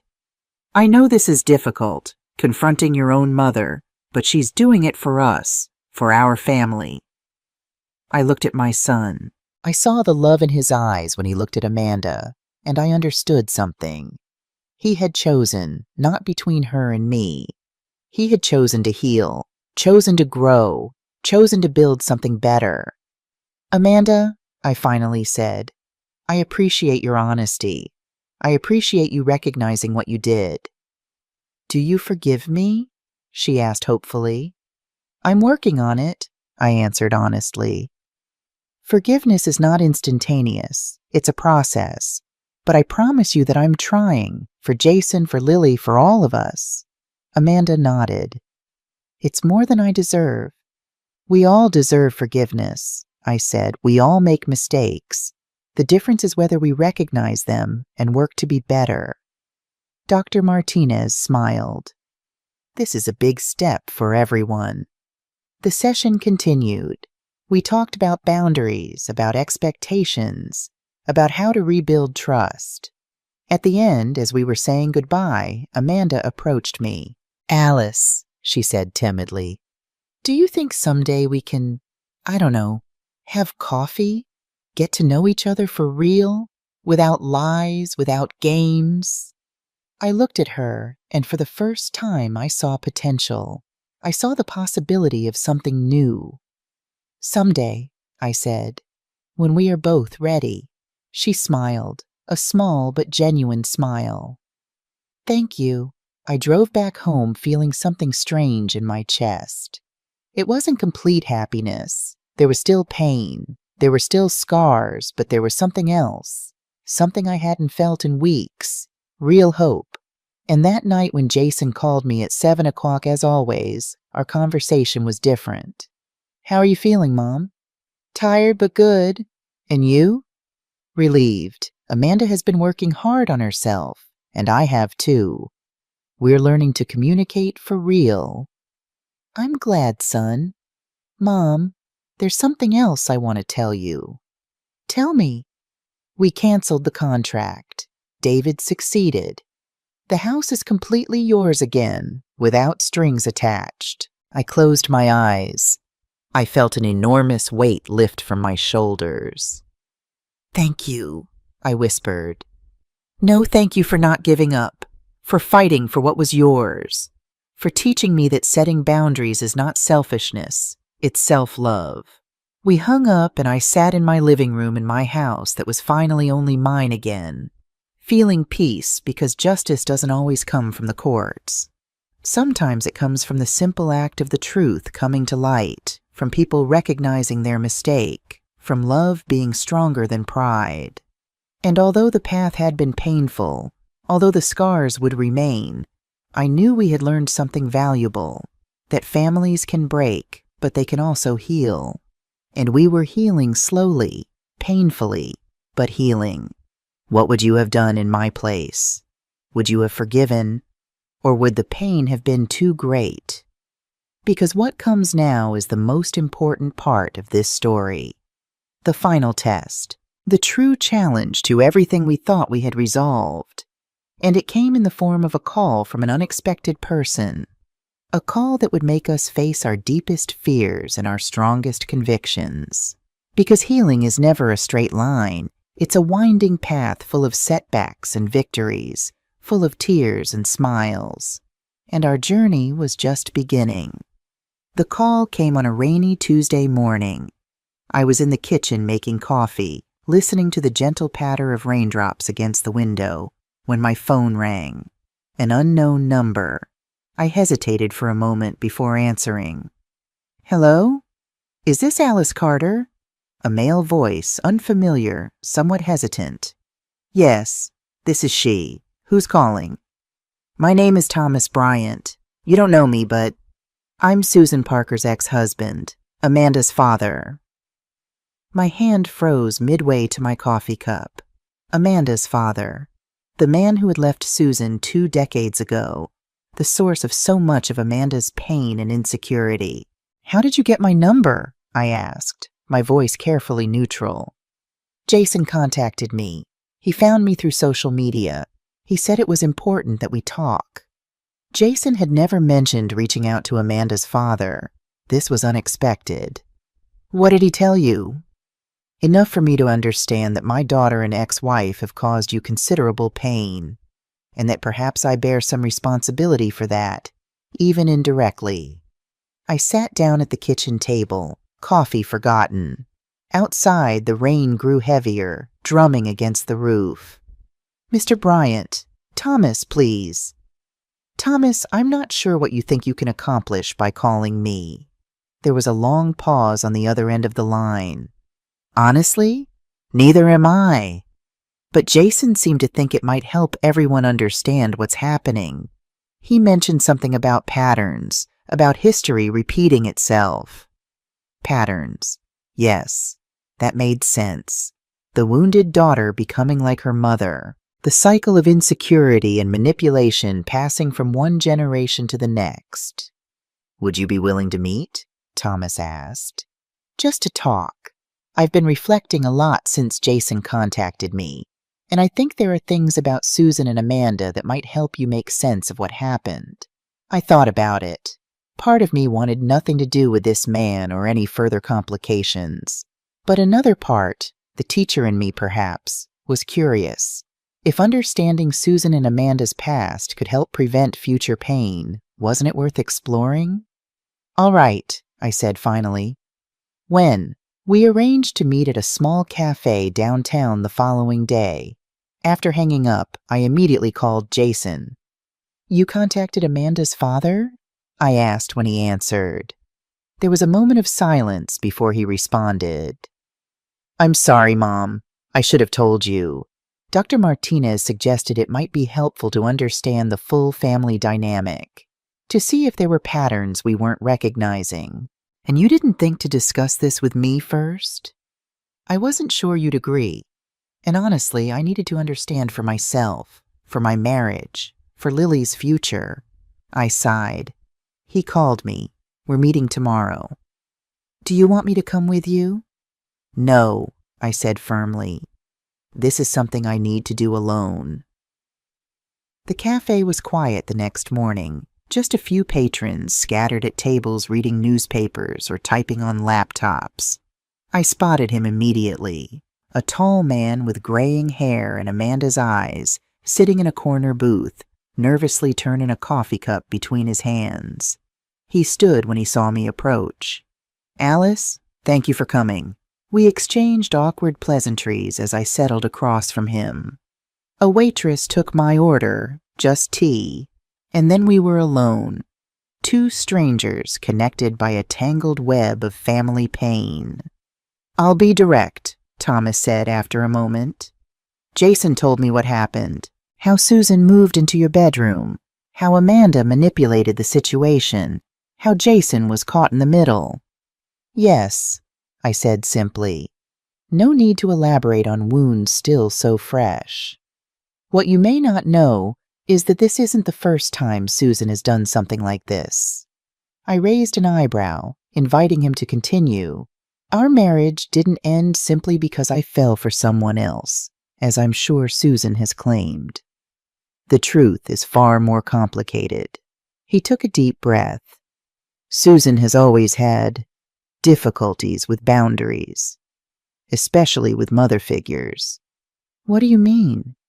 "When we first married, we lived near my mother.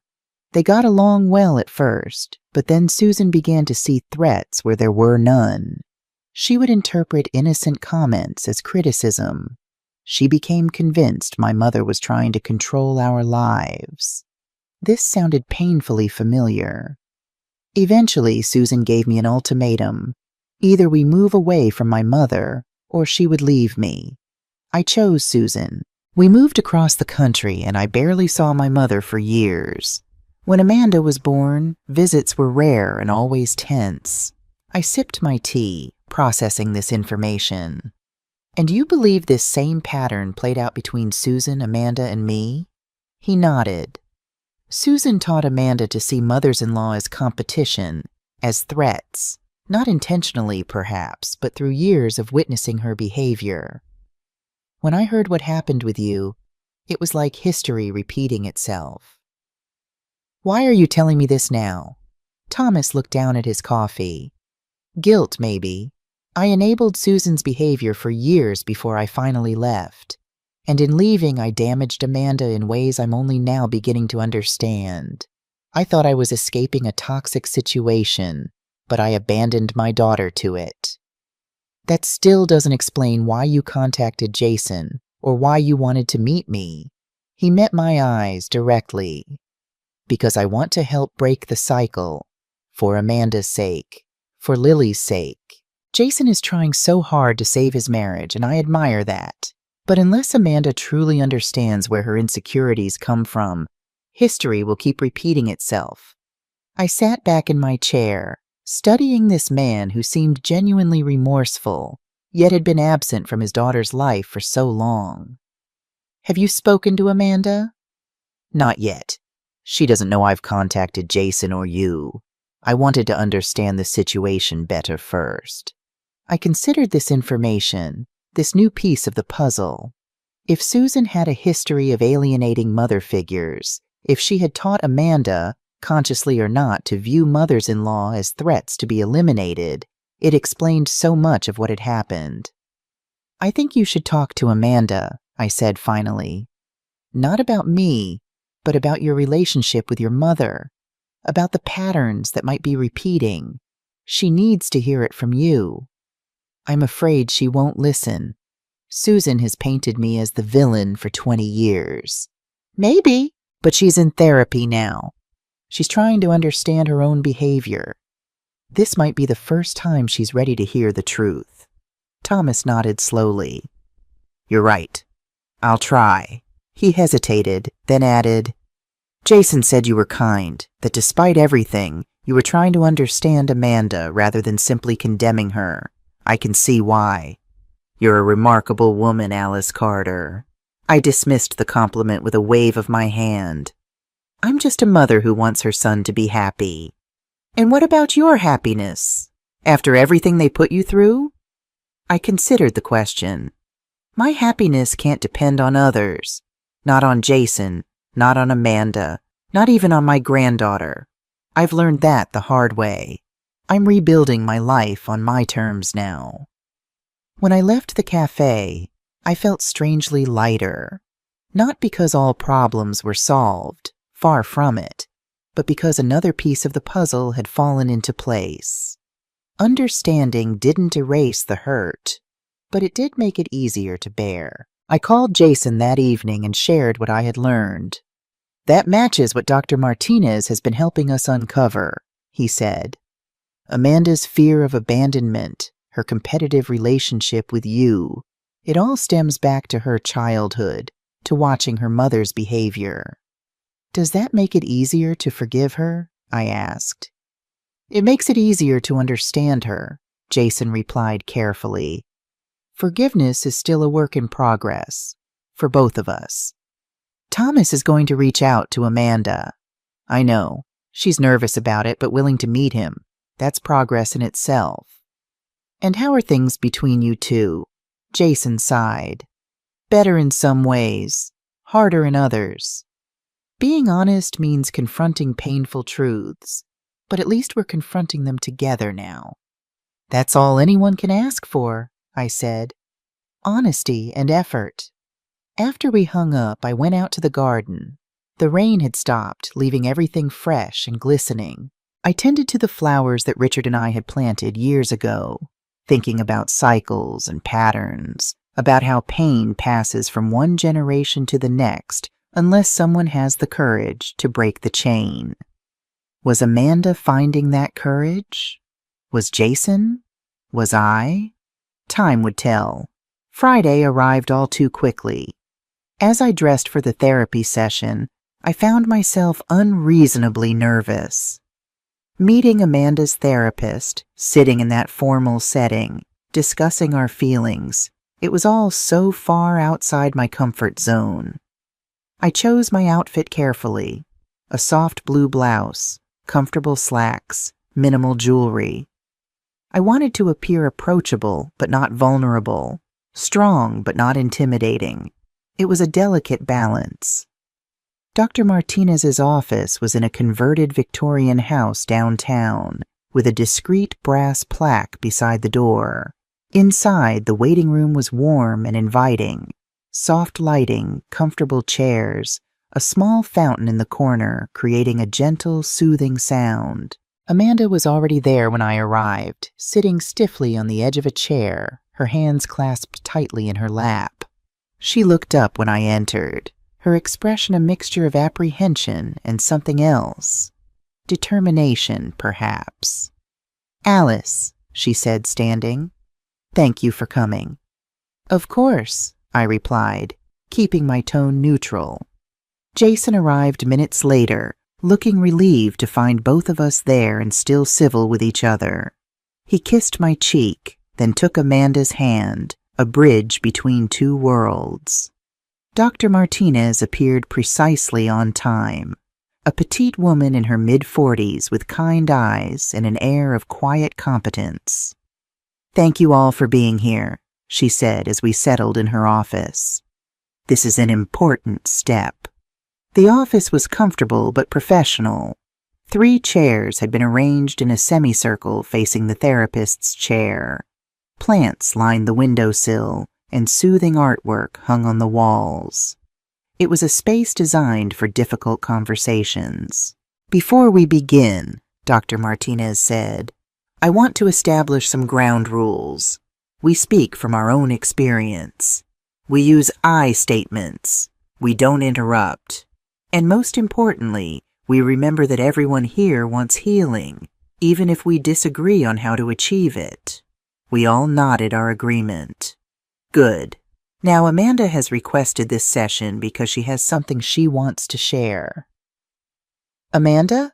Amanda took a deep breath. She looked different from the last time I'd seen her.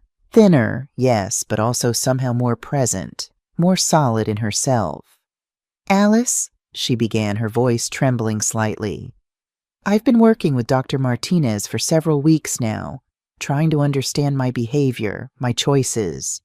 And I've realized some things that I need to share with you." She paused, gathering herself. "What I did to you was cruel and manipulative. I see that now. I planned to make you feel unwelcome in your own home. I deliberately created situations that would drive a wedge between you and Jason. I convinced my mother to take your room, knowing it would provoke a confrontation. These weren't new revelations. I had seen the evidence myself, but hearing her admit it so plainly was still startling. But what I'm only now beginning to understand is why I did these things." Amanda's eyes filled with tears, but she continued, her voice growing stronger. "I've spent my entire life afraid of being abandoned. When my father left, it destroyed my mother. She became bitter, suspicious, always seeing threats, and I absorbed that. I learned to see other women as competition, especially mother figures."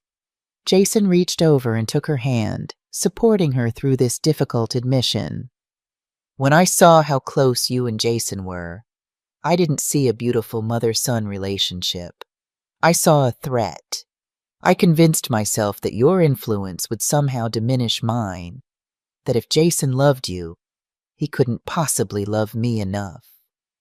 She wiped at her tears with her free hand. "I've spoken with my father for the first time in years. He told me things about my mother I never knew, about patterns I've been blindly repeating. It was eye-opening, painful, but necessary." I sat quietly, absorbing her words, trying to reconcile this vulnerable, self-aware Amanda with the calculating woman who had plotted to drive me from my home. "I don't expect forgiveness," she continued. "What I did was unforgivable, but I am committed to changing, to breaking this cycle, for Jason, for Lily, and for myself." She looked at me directly, her gaze steady despite her tears. "And I want you to know that I am genuinely sorry for the pain I caused you, not just because it nearly destroyed my marriage, but because you deserved better. You welcomed us into your home. You loved my daughter. You supported Jason, and I repaid that kindness with cruelty." The room fell silent. Dr. Martinez looked at me expectantly.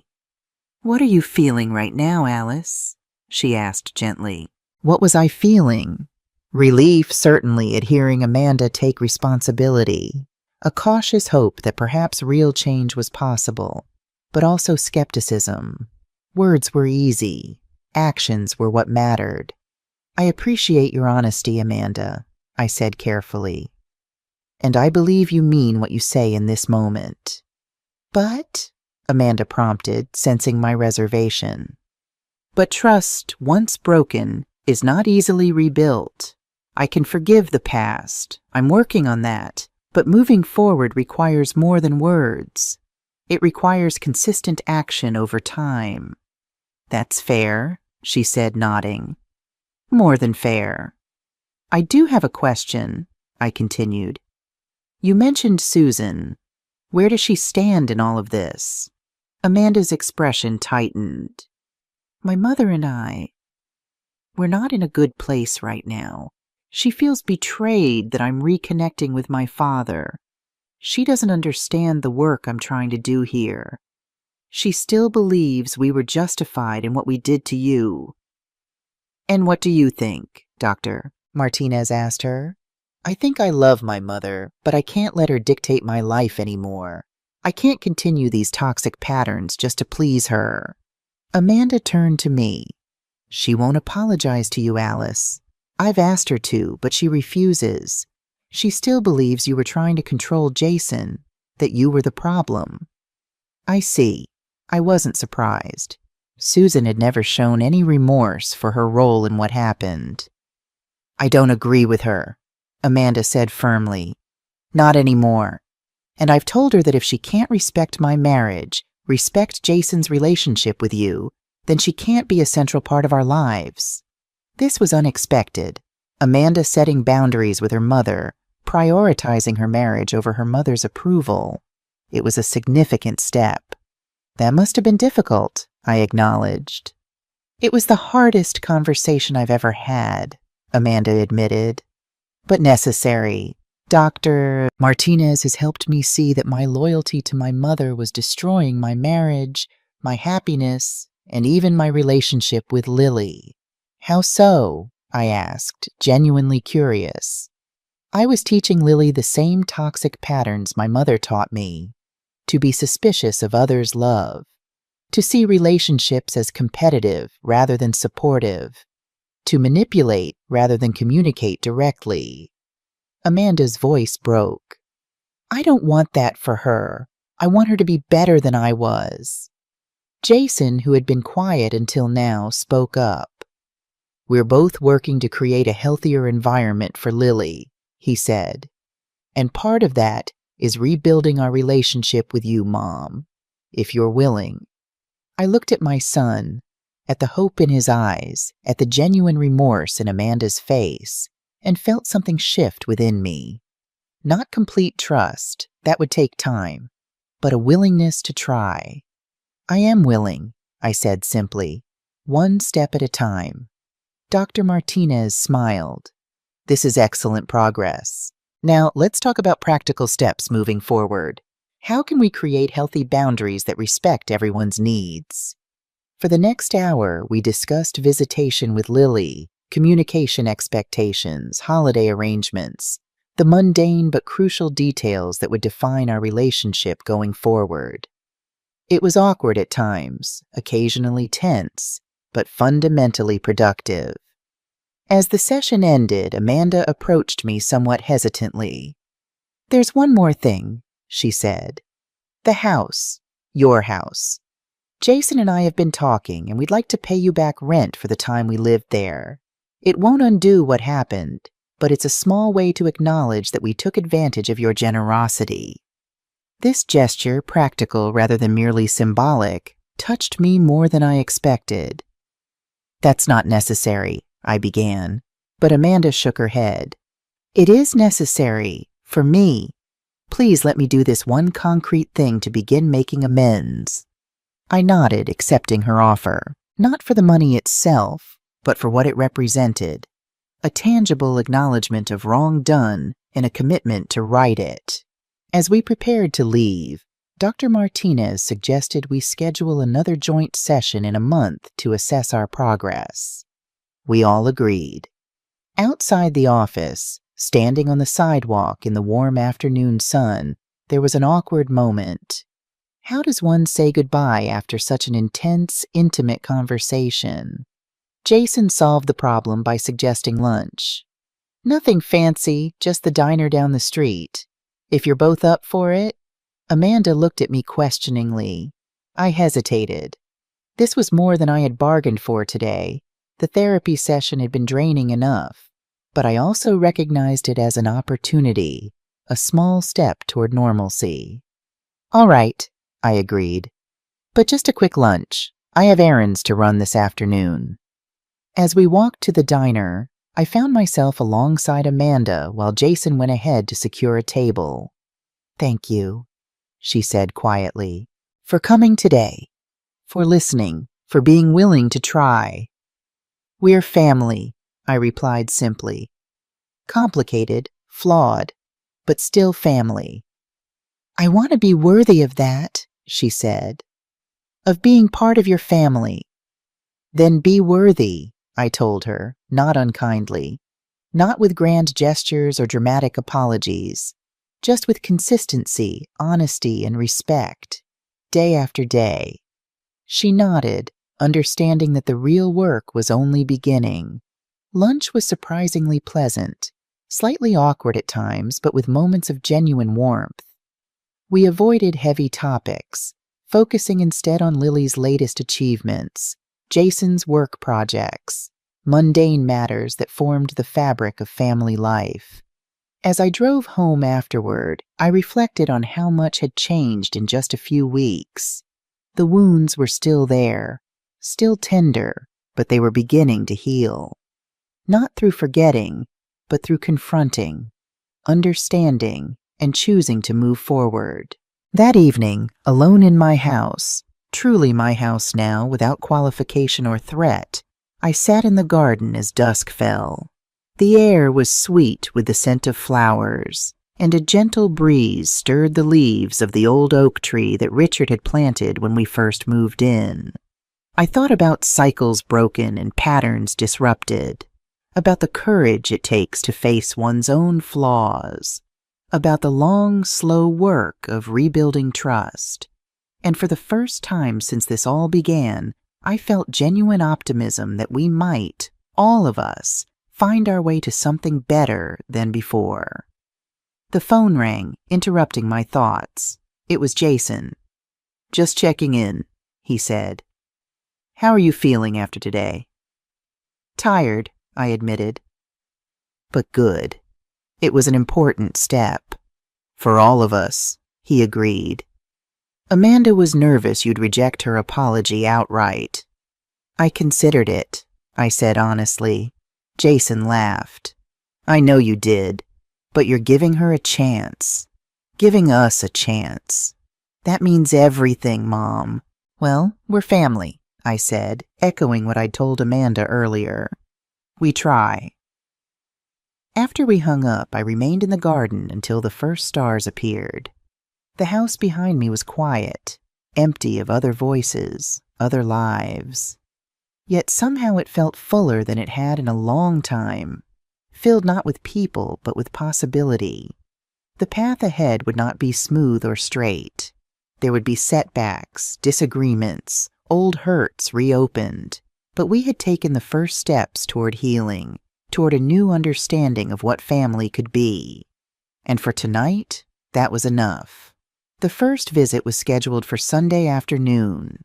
Jason would bring Lily to my house for a few hours, just the three of us.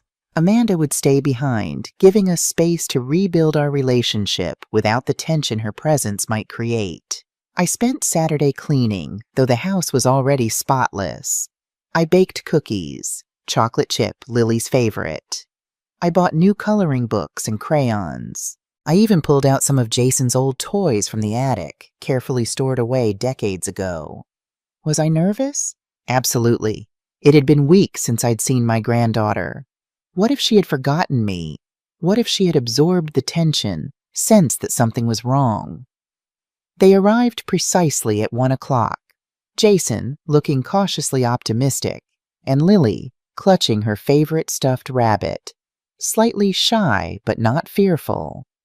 "Grandma," she said after a moment, and my heart expanded with joy. "Hello, sweetheart," I replied, kneeling to her level. "I've missed you so much." She studied me for a moment, then stepped forward for a hug. Over her small shoulder, I met Jason's eyes. He smiled, relieved. The afternoon unfolded easily. We baked more cookies, though the ones I'd already made would have been plenty. We colored pictures. We built a fort in the living room using blankets and chairs. We laughed. It was healing in the simplest, most fundamental way. No deep conversations, no processing of complex emotions, just love, freely given and received. As they prepared to leave, Lily asked the question I'd been dreading. "Why don't you come to our house anymore, Grandma? Why do we have to visit you here?" Jason and I exchanged glances. We had discussed how to handle this moment, agreed on a simplified version of the truth appropriate for a 4-year-old. "Sometimes grown-ups need a little space from each other," I explained gently. "Just like when you and your friend Emily had that fight over the doll and needed to play separately for a while. But that doesn't mean we don't love each other." Lily considered this seriously. "Did you and Daddy have a fight?" "Something like that," Jason said, kneeling beside her. "But we're working it out, just like you and Emily did. And now we have a new arrangement. You'll visit Grandma here sometimes, and sometimes she might come to our apartment." "Is Mommy still mad at Grandma?" The question hit like a physical blow. So she had noticed. Of course she had. Children absorb everything. "No, sweetheart," Jason said firmly. "Mommy isn't mad at Grandma. Everyone is working very hard to be friends again." It wasn't the whole truth, but it was truthful enough for now. Lily seemed satisfied with this answer. She hugged me tightly before they left, making me promise to have more cookies ready for her next visit. After they were gone, the house felt empty again, but in a different way than before.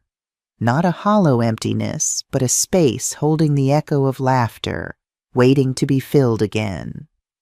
The following weeks fell into a pattern. Lily visited every Sunday afternoon, sometimes with Jason, sometimes with both her parents. Amanda and I were cordial with each other, gradually moving from stiff politeness to something almost comfortable. One Sunday in late summer, Amanda arrived alone with Lily. My surprise must have shown on my face. "Jason has a migraine," she explained as Lily ran to hug me. "He gets them sometimes when he's stressed. I told him to stay home and rest. I hope that's okay." It was a small thing, her bringing Lily without Jason as a buffer, but it represented significant progress. 6 months ago, we could barely be in the same room even with Jason present. "Of course it's okay," I said. "I'm sorry he's not feeling well." While Lily played in the garden, Amanda and I sat on the porch watching her, an awkward silence between us. "I spoke with my father again yesterday," Amanda said eventually. "Oh, how did that go?" "Better than the first time. Less accusations, more actual conversation." She twisted her wedding ring nervously. "He told me more about his mother, my grandmother, about how my mom gradually isolated him from his family."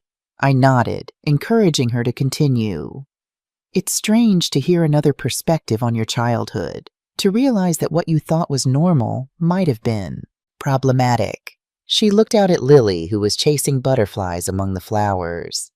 "I don't want Lily to have those realizations someday about me." "That's why you're doing the work now," I pointed out. "Breaking the cycle." "Trying to," she agreed. "It's harder than I expected. Old patterns run deep." "Yes, they do. I thought of my own patterns, the tendency to prioritize others' needs above my own, to seek approval through self-sacrifice.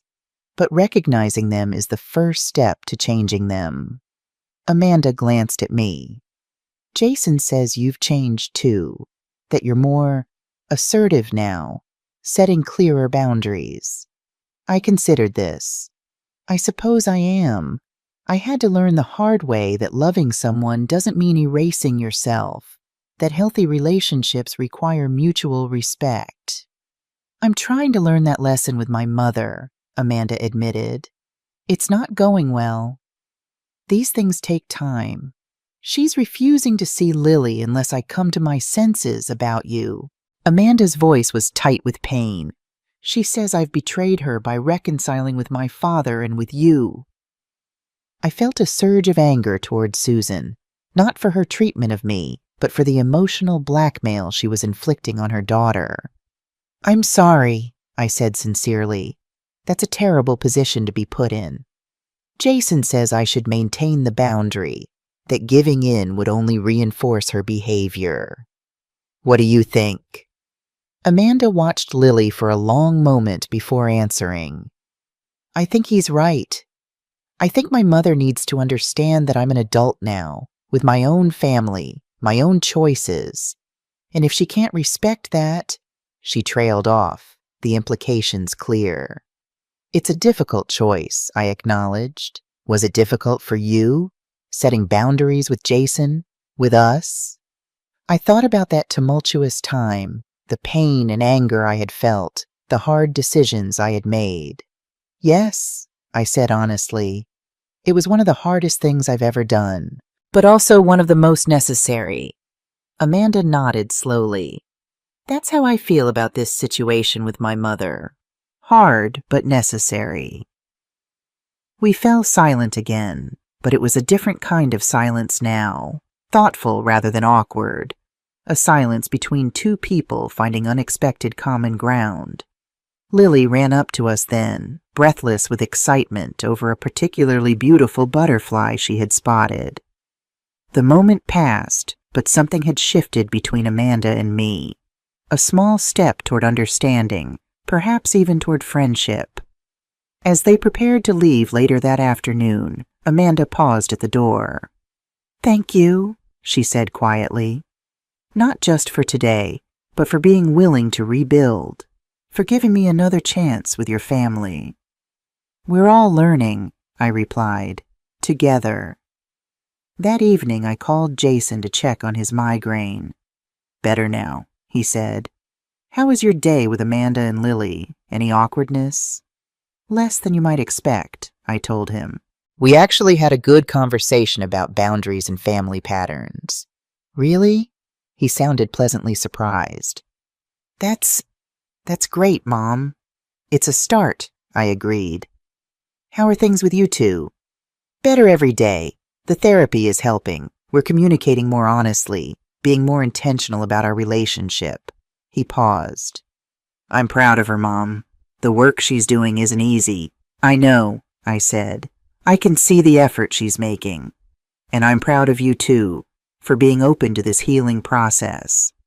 Well, I said lightly, what's the alternative? Bitterness and estrangement? That's no way to live. After we hung up, I sat in my garden as twilight settled around me. A gentle peace had taken root in my heart, not the naive peace of one who has never been hurt, but the deeper, more resilient peace of one who has walked through fire and emerged transformed. The journey wasn't over. There would be more difficult conversations, more painful revelations, more moments of doubt, but we had found a path forward together, and that was worth celebrating.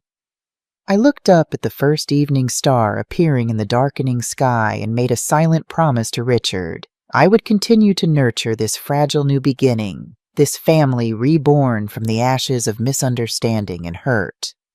For Jason, for Lily, for myself, and perhaps in some small way, for Amanda too.